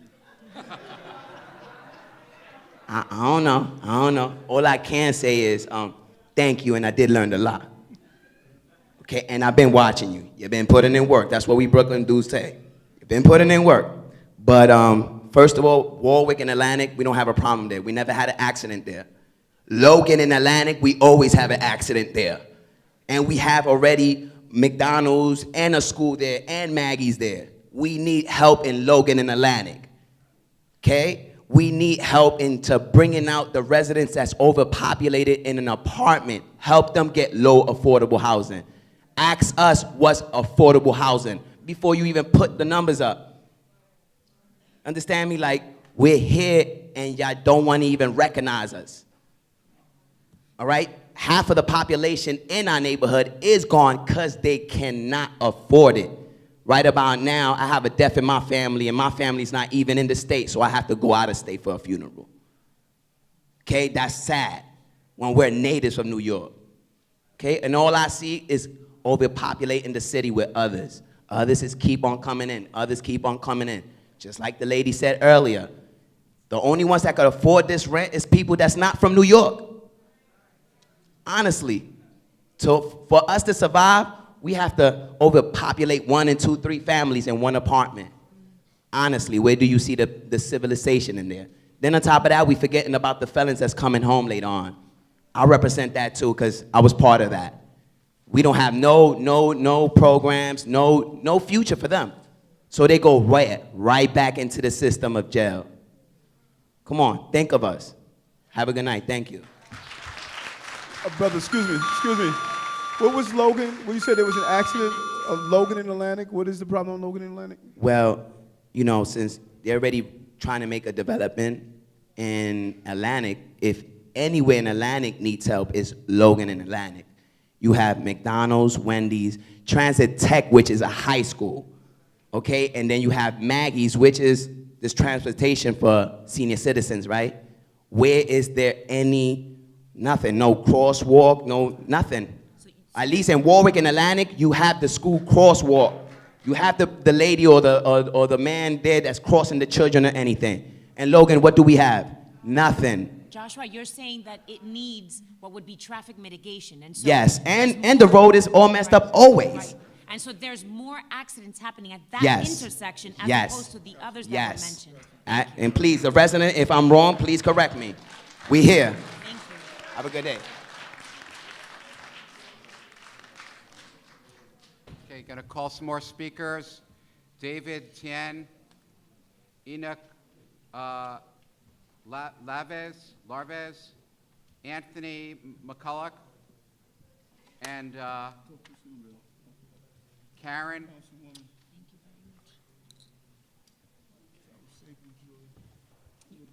Good evening, folks. Good evening.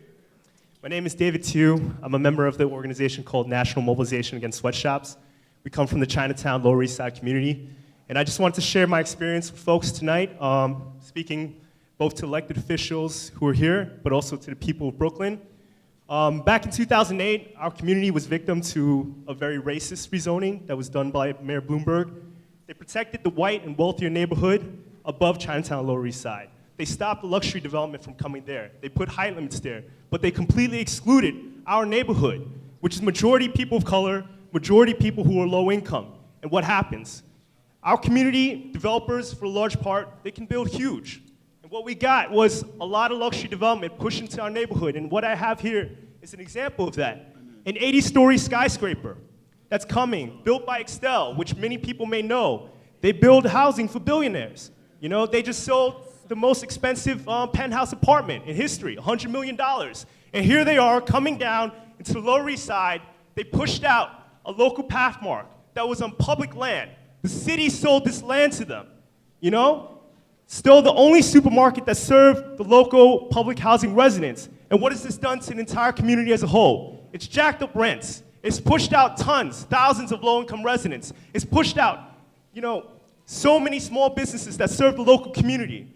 So I'm here today because our community has been organizing over the past 7 years. We came up with a rezoning plan of our own. And what do we ask? We're asking Mayor de Blasio to do what Bloomberg refused to do. End the racism, end the displacement. If the white and wealthy community of East Village can get protected, why not us? What is the difference? Only difference that I see is that we're people of color and we're majority poor. We marched on September and October. These last 2 months, 1,000 people each time, especially October 28th in the pouring rain, marched. 1,000 people marched to the front steps of Mayor de Blasio's, you know, on City Hall. He refused to acknowledge the community. He refuses to adopt this rezoning plan. Instead, he continues to allow luxury developers to snatch up our homes, snatch up our small businesses, snatch up our schools, snatch up our public housing. And so I'm here today because we're holding a town hall meeting December 5th. We hope that everybody in East New York and everybody else around the city will join us. We're gonna follow up December 16. We're gonna take the fight straight to Gracie Mansion because enough is enough. We will not have any more displacement. We will not have any more racism. Protect all of our communities. So I hope that everybody here today can come out. Hope that we can join forces across our communities. Let's stand up together as one city. Working people, people of color, let's fight back. If anybody's interested, I have flyers and more literature. Please feel free to come speak to us.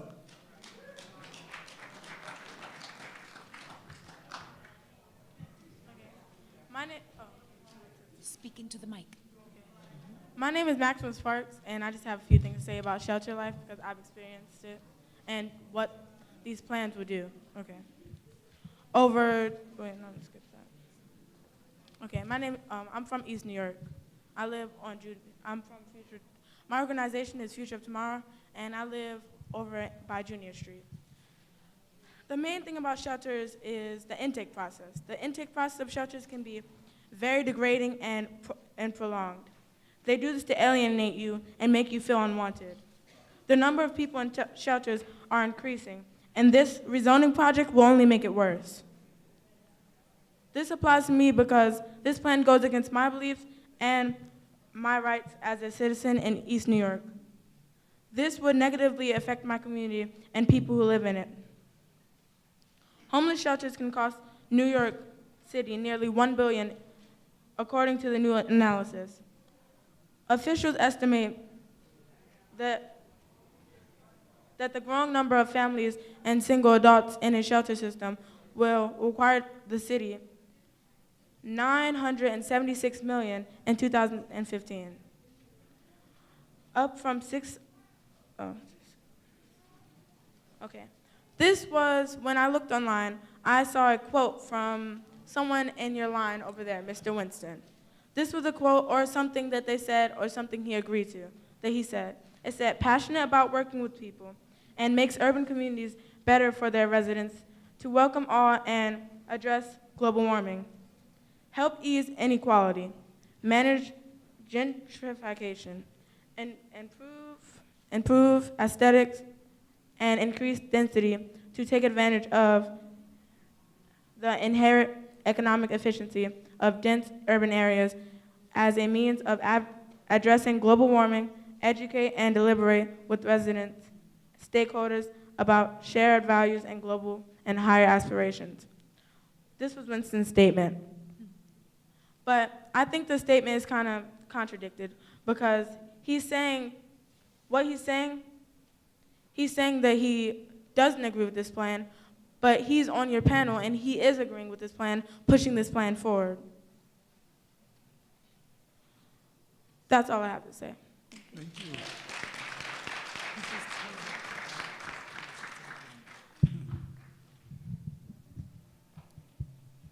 Hi. How are you? My name is Enoch Laws, and I am from Future of Tomorrow, and I have been living in the Boulevard houses since I was born. Unaffordable housing has been something we have been dealing with for years. East New York has been waiting for a change to happen, and it is going to happen, but not in a good way. Housing is affordable, but who is it affordable for? My family has been going through a struggle to pay bills, and I don't think the way to fix it is this rezone plan. If there is going to be a change, it should be for the people of East New York, like me. Thank you. Thank you.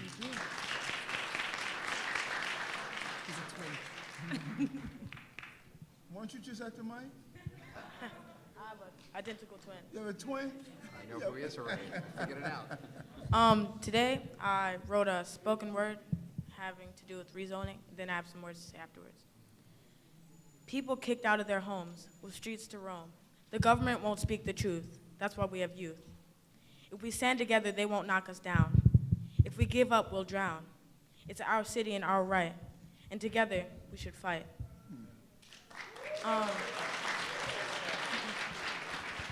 What I wanted to say is, my brother, how he was talking about how rezoning will make it worse in PATH and areas that help the homeless.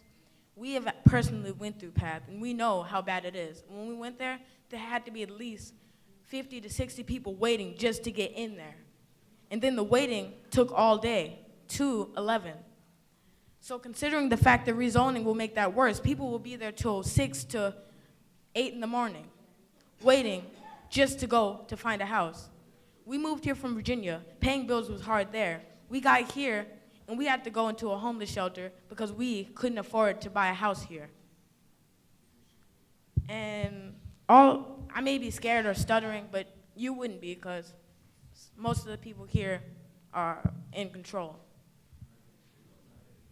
All I wanted to say is rezoning isn't going to help us. And I live over in Atlantic, so I would personally know.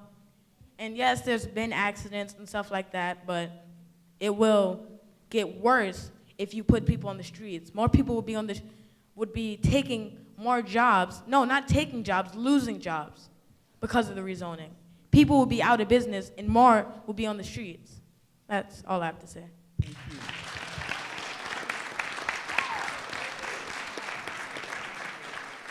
Anthony McCulloch, Karen, Ada Castillo, Barry Smith, and earlier names Charles McGarria, Erica Glenn Byram, Frank Midori, and Vincent Sambama.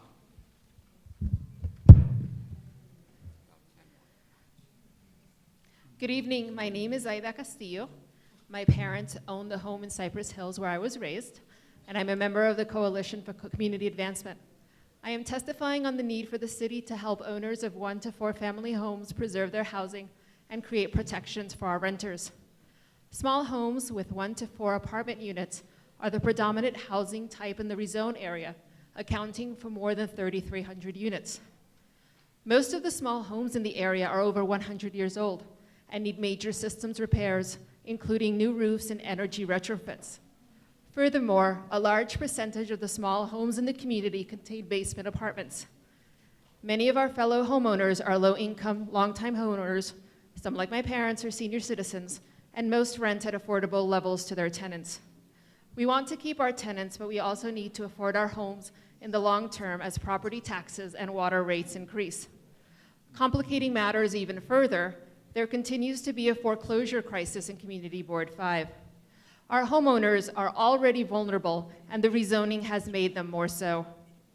All of these factors, the age of the homes and the need for repairs and retrofits, the continuing foreclosure crisis, and the low incomes of many homeowners make our neighborhood ripe for speculators who prey on fellow homeowners in deed theft and loan modification scams and harass them to sell their homes at below market rates.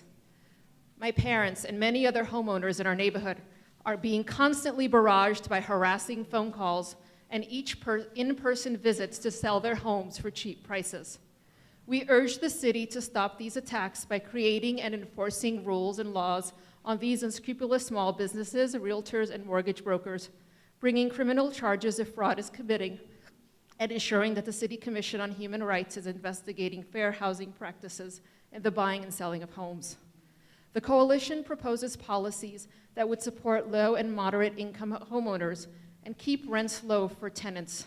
We urge the city to implement the following: a good neighbor tax credit, property tax credit to incentivize owners keeping rents affordable in small homes, retrofitting and basement conversion programs that require homeowners to sustain low-income tenants, creating a fund for capital upgrades for low-income homeowners to finance roof replacements and energy-efficient measures to offset housing cost, explore ways that the city can lower the rates for water and sewer bills for long-term low-income owner-occupants of 1 to 4 family homes, extend the tax exemptions of homeowners who purchase subsidized homes through HPD in East New York through Neighborhood Homes Program, allocate funds for community organizing to homeowners from scams or abuse fueled by speculation, and establish a moratorium on tax lien sales on 1 to 4 family homes. Thank you. I'll get it to you. Yeah. Okay. Good afternoon, Borough President. All right, how are you? Good afternoon. My name is Barry Smith. I'm the president of 100 Black Construction Workers, and I'm also the business agent for Local 79, and I'm a Brownsville resident, born and raised. I was here when nobody was looking in East New York and Brownsville. Okay, they was walking right past because that's how the situation was then. Right now, what I just want to speak on specific things. We had the future. The kids spoke.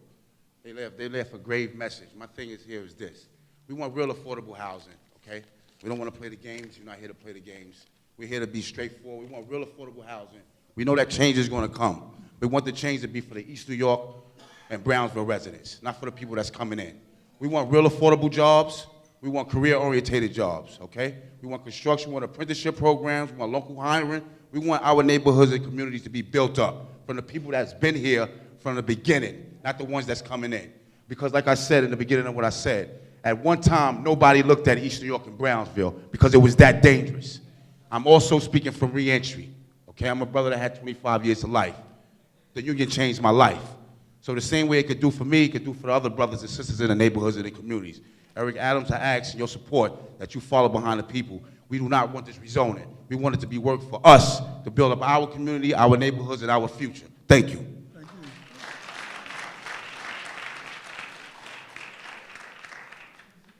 Bianca Figueroa, Robert Santiago, Brother Paul. Okay. Don't start yet because I have to regain my composure here. First of all, good evening, to all of you, President Adams, the community. My name is Robert Santiago, and I am the Executive Director of Highland Park Community Development Corporation. We're proud members of the Coalition for Community Advancement, and I'm here tonight testifying on the need for the city to plan for more emergency services as part of the East New York Plan. We are urging you to vote no on the city's East New York Plan unless it's the community's plan. The city acknowledges that the rezone will bring about 24,455 residents and workers to the area. We believe that's an undercount, but that's the city's number. It says that the rezoning will not create a sizable new neighborhood where none existed before. So there is no need to assess the potential impact of fire protection. It seems impossible, given the density and the built-up nature of Brooklyn and the population increase, that our neighborhood wouldn't need additional fire protection services. The coalition continues to request that the final impact statement include an assessment of the potential impact to fire protection.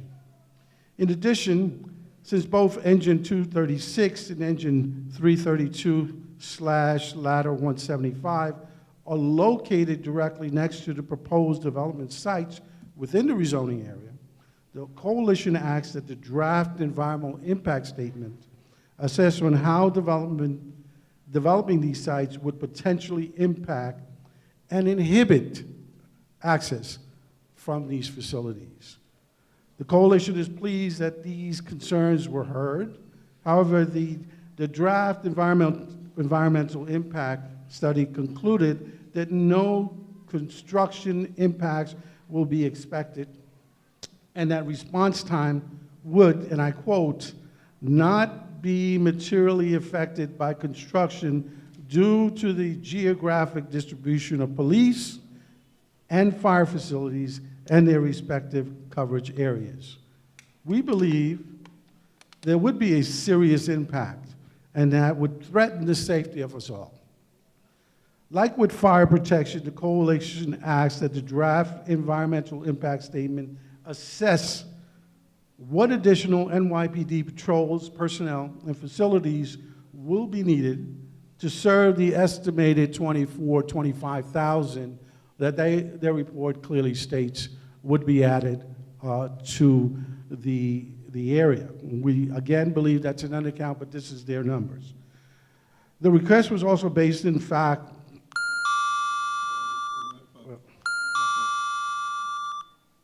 wrap it up? Okay.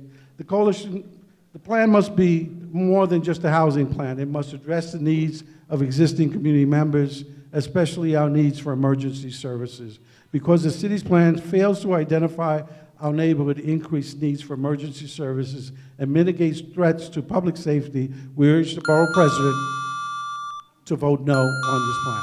Thank you very much. Thank you very much. Okay, Bianca Figueroa, Brother Paul, Justor Singh, and Rachel Rivera. Peace and blessings. Assalamu alaikum. I always say that, giving thanks to the God of Moses, the God of Jesus in the gospel, and the God of Prophet Muhammad in the Holy Quran. Basically, my name is Brother Paul Muhammad. I'm a member of the Coalition for Community Advancement. We've worked together over the last year and a half. This is a group of folks who are from houses of worship, mosques, Lutheran churches, homeowners, residents. We've come together, and we came together with our own plan. And frankly, I'm coming straight forth, we want you to vote no against the city plan. The reason that we have a problem with this plan is because it was more a put upon than input for our community. We live there. And it goes straight to the root of the problem that over 50 years ago, well, almost 50 years ago, a man died. His name was Martin Luther King. One of the things he was murdered for was that his fight for fair housing. We believe that this plan challenges the whole basis of disparate when it comes down to race, one race over another. My family bought a property 46 years ago in East New York, and they came in when you had white flight and fright that left the neighborhood. But we stayed there.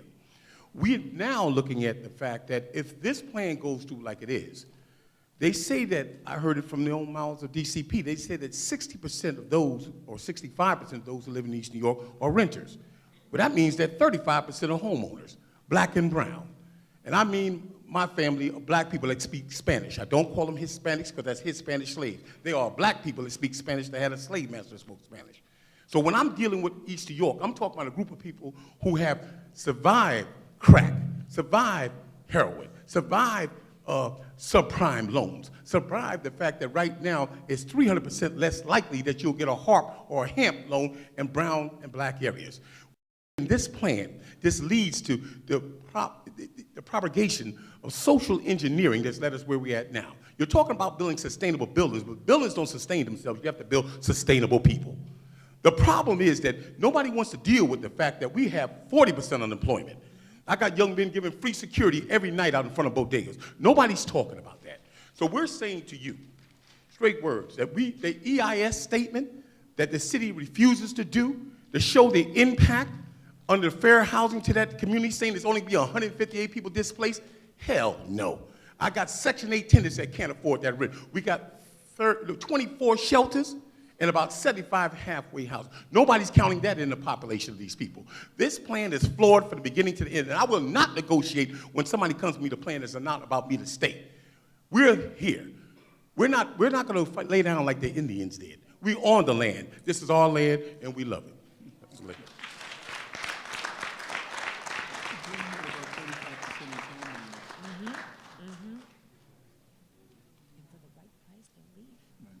Good evening. Good evening. My name is Anthony McCulloch. I represent Local 147. Pardon me. I transferred from Local 147 in Connecticut. I'm a resident of Brooklyn, New York. I would get myself up early in the morning and travel all the way to Connecticut from 3:30 in the morning just to do a 8-hour job, let me out at 3:30 because I could not find work right here in Brooklyn where I live. With all my certifications and my qualifications that I received from Ando, Big Apple, different places that trained me, I could not go to a place and get a job. They say knowledge is the key to power. If that's the case, right, why is it that when I go there and I show my credentials, my qualifications, I can't get the job? It's because it's not what you know, it seems it's like who you know.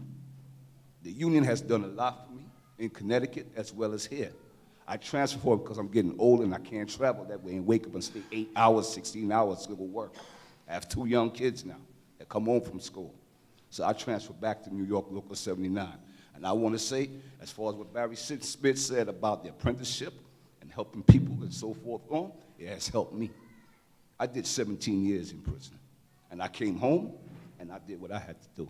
I worked ever since. Never looked back to crime or anything of that nature.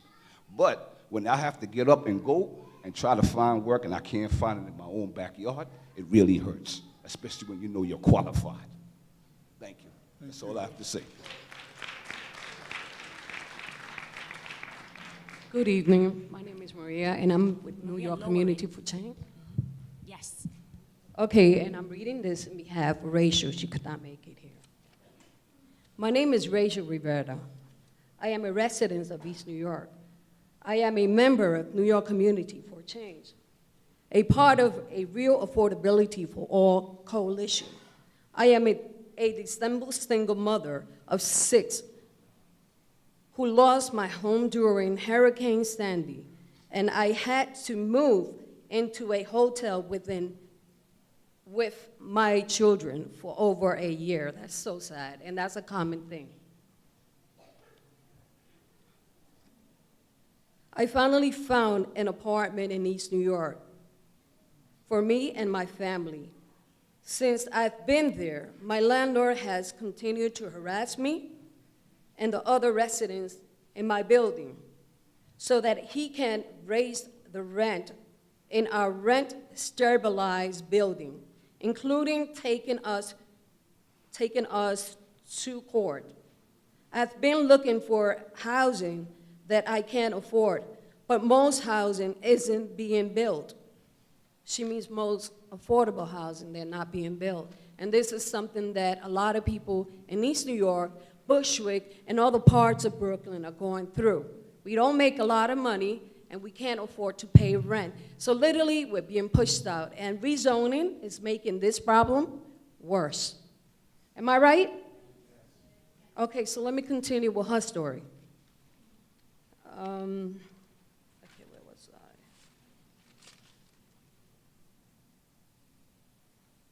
I? Okay, she goes on to say that she can't afford to move from this building, but she is being forced to move out and being harassed by the landlord.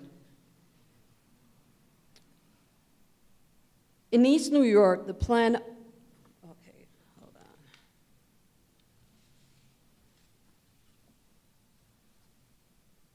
But most housing isn't being built for people who are low income, like myself and my neighbors in East New York.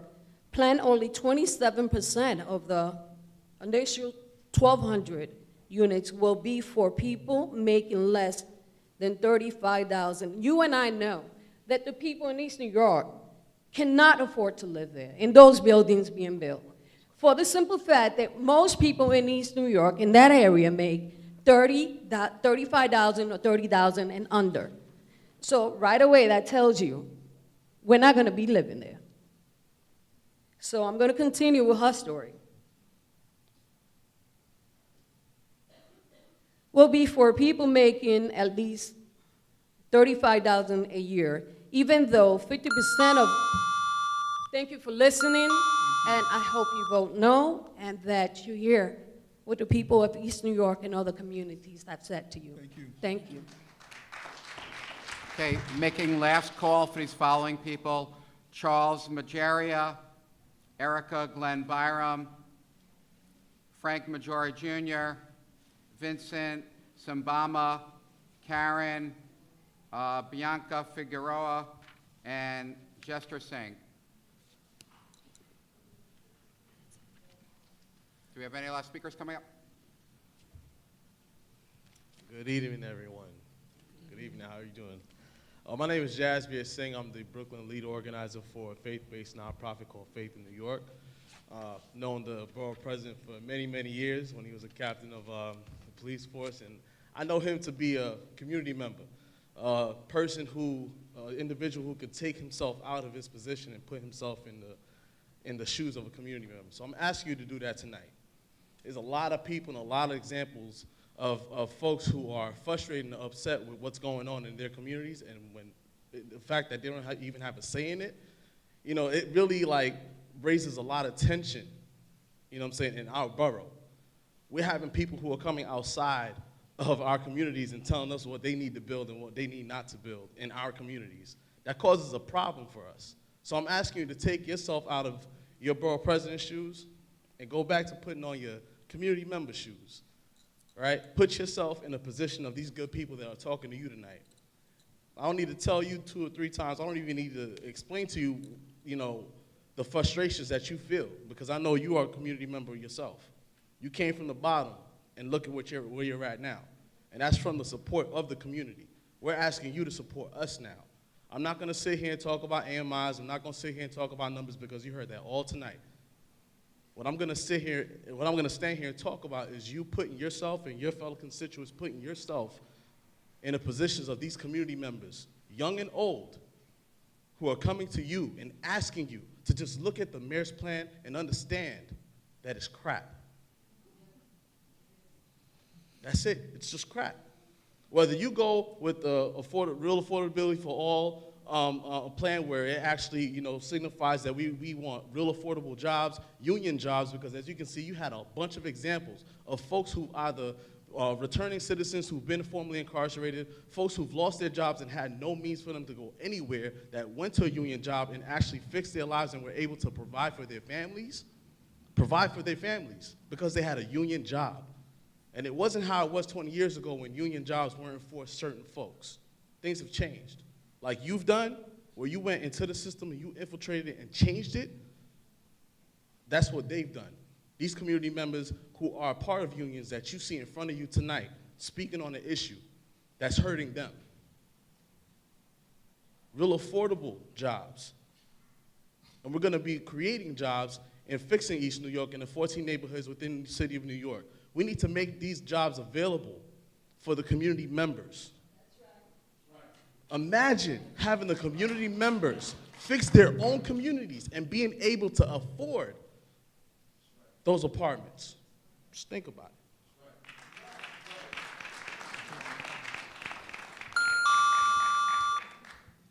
Okay, I want to thank everyone for participating in the hearings.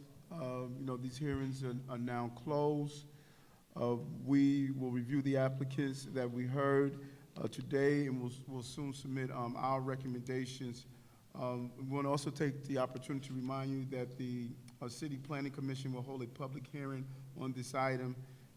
This hearing is now adjourned. Again, thank you all for coming out, and have a safe Thanksgiving. Remember, the holiday is called Thanksgiving, not thanks receiving, so let's all give a part of ourselves. Thank you very much.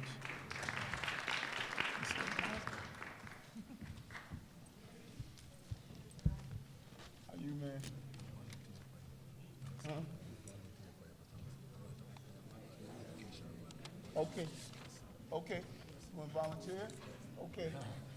Thank you. So you was giving me a check. What's up, brother? I want to talk to you because I need to really wrestle with this issue around unions. You know what I'm saying? Yeah. Because I don't want, I'm pushing these union only. Yeah, that's okay.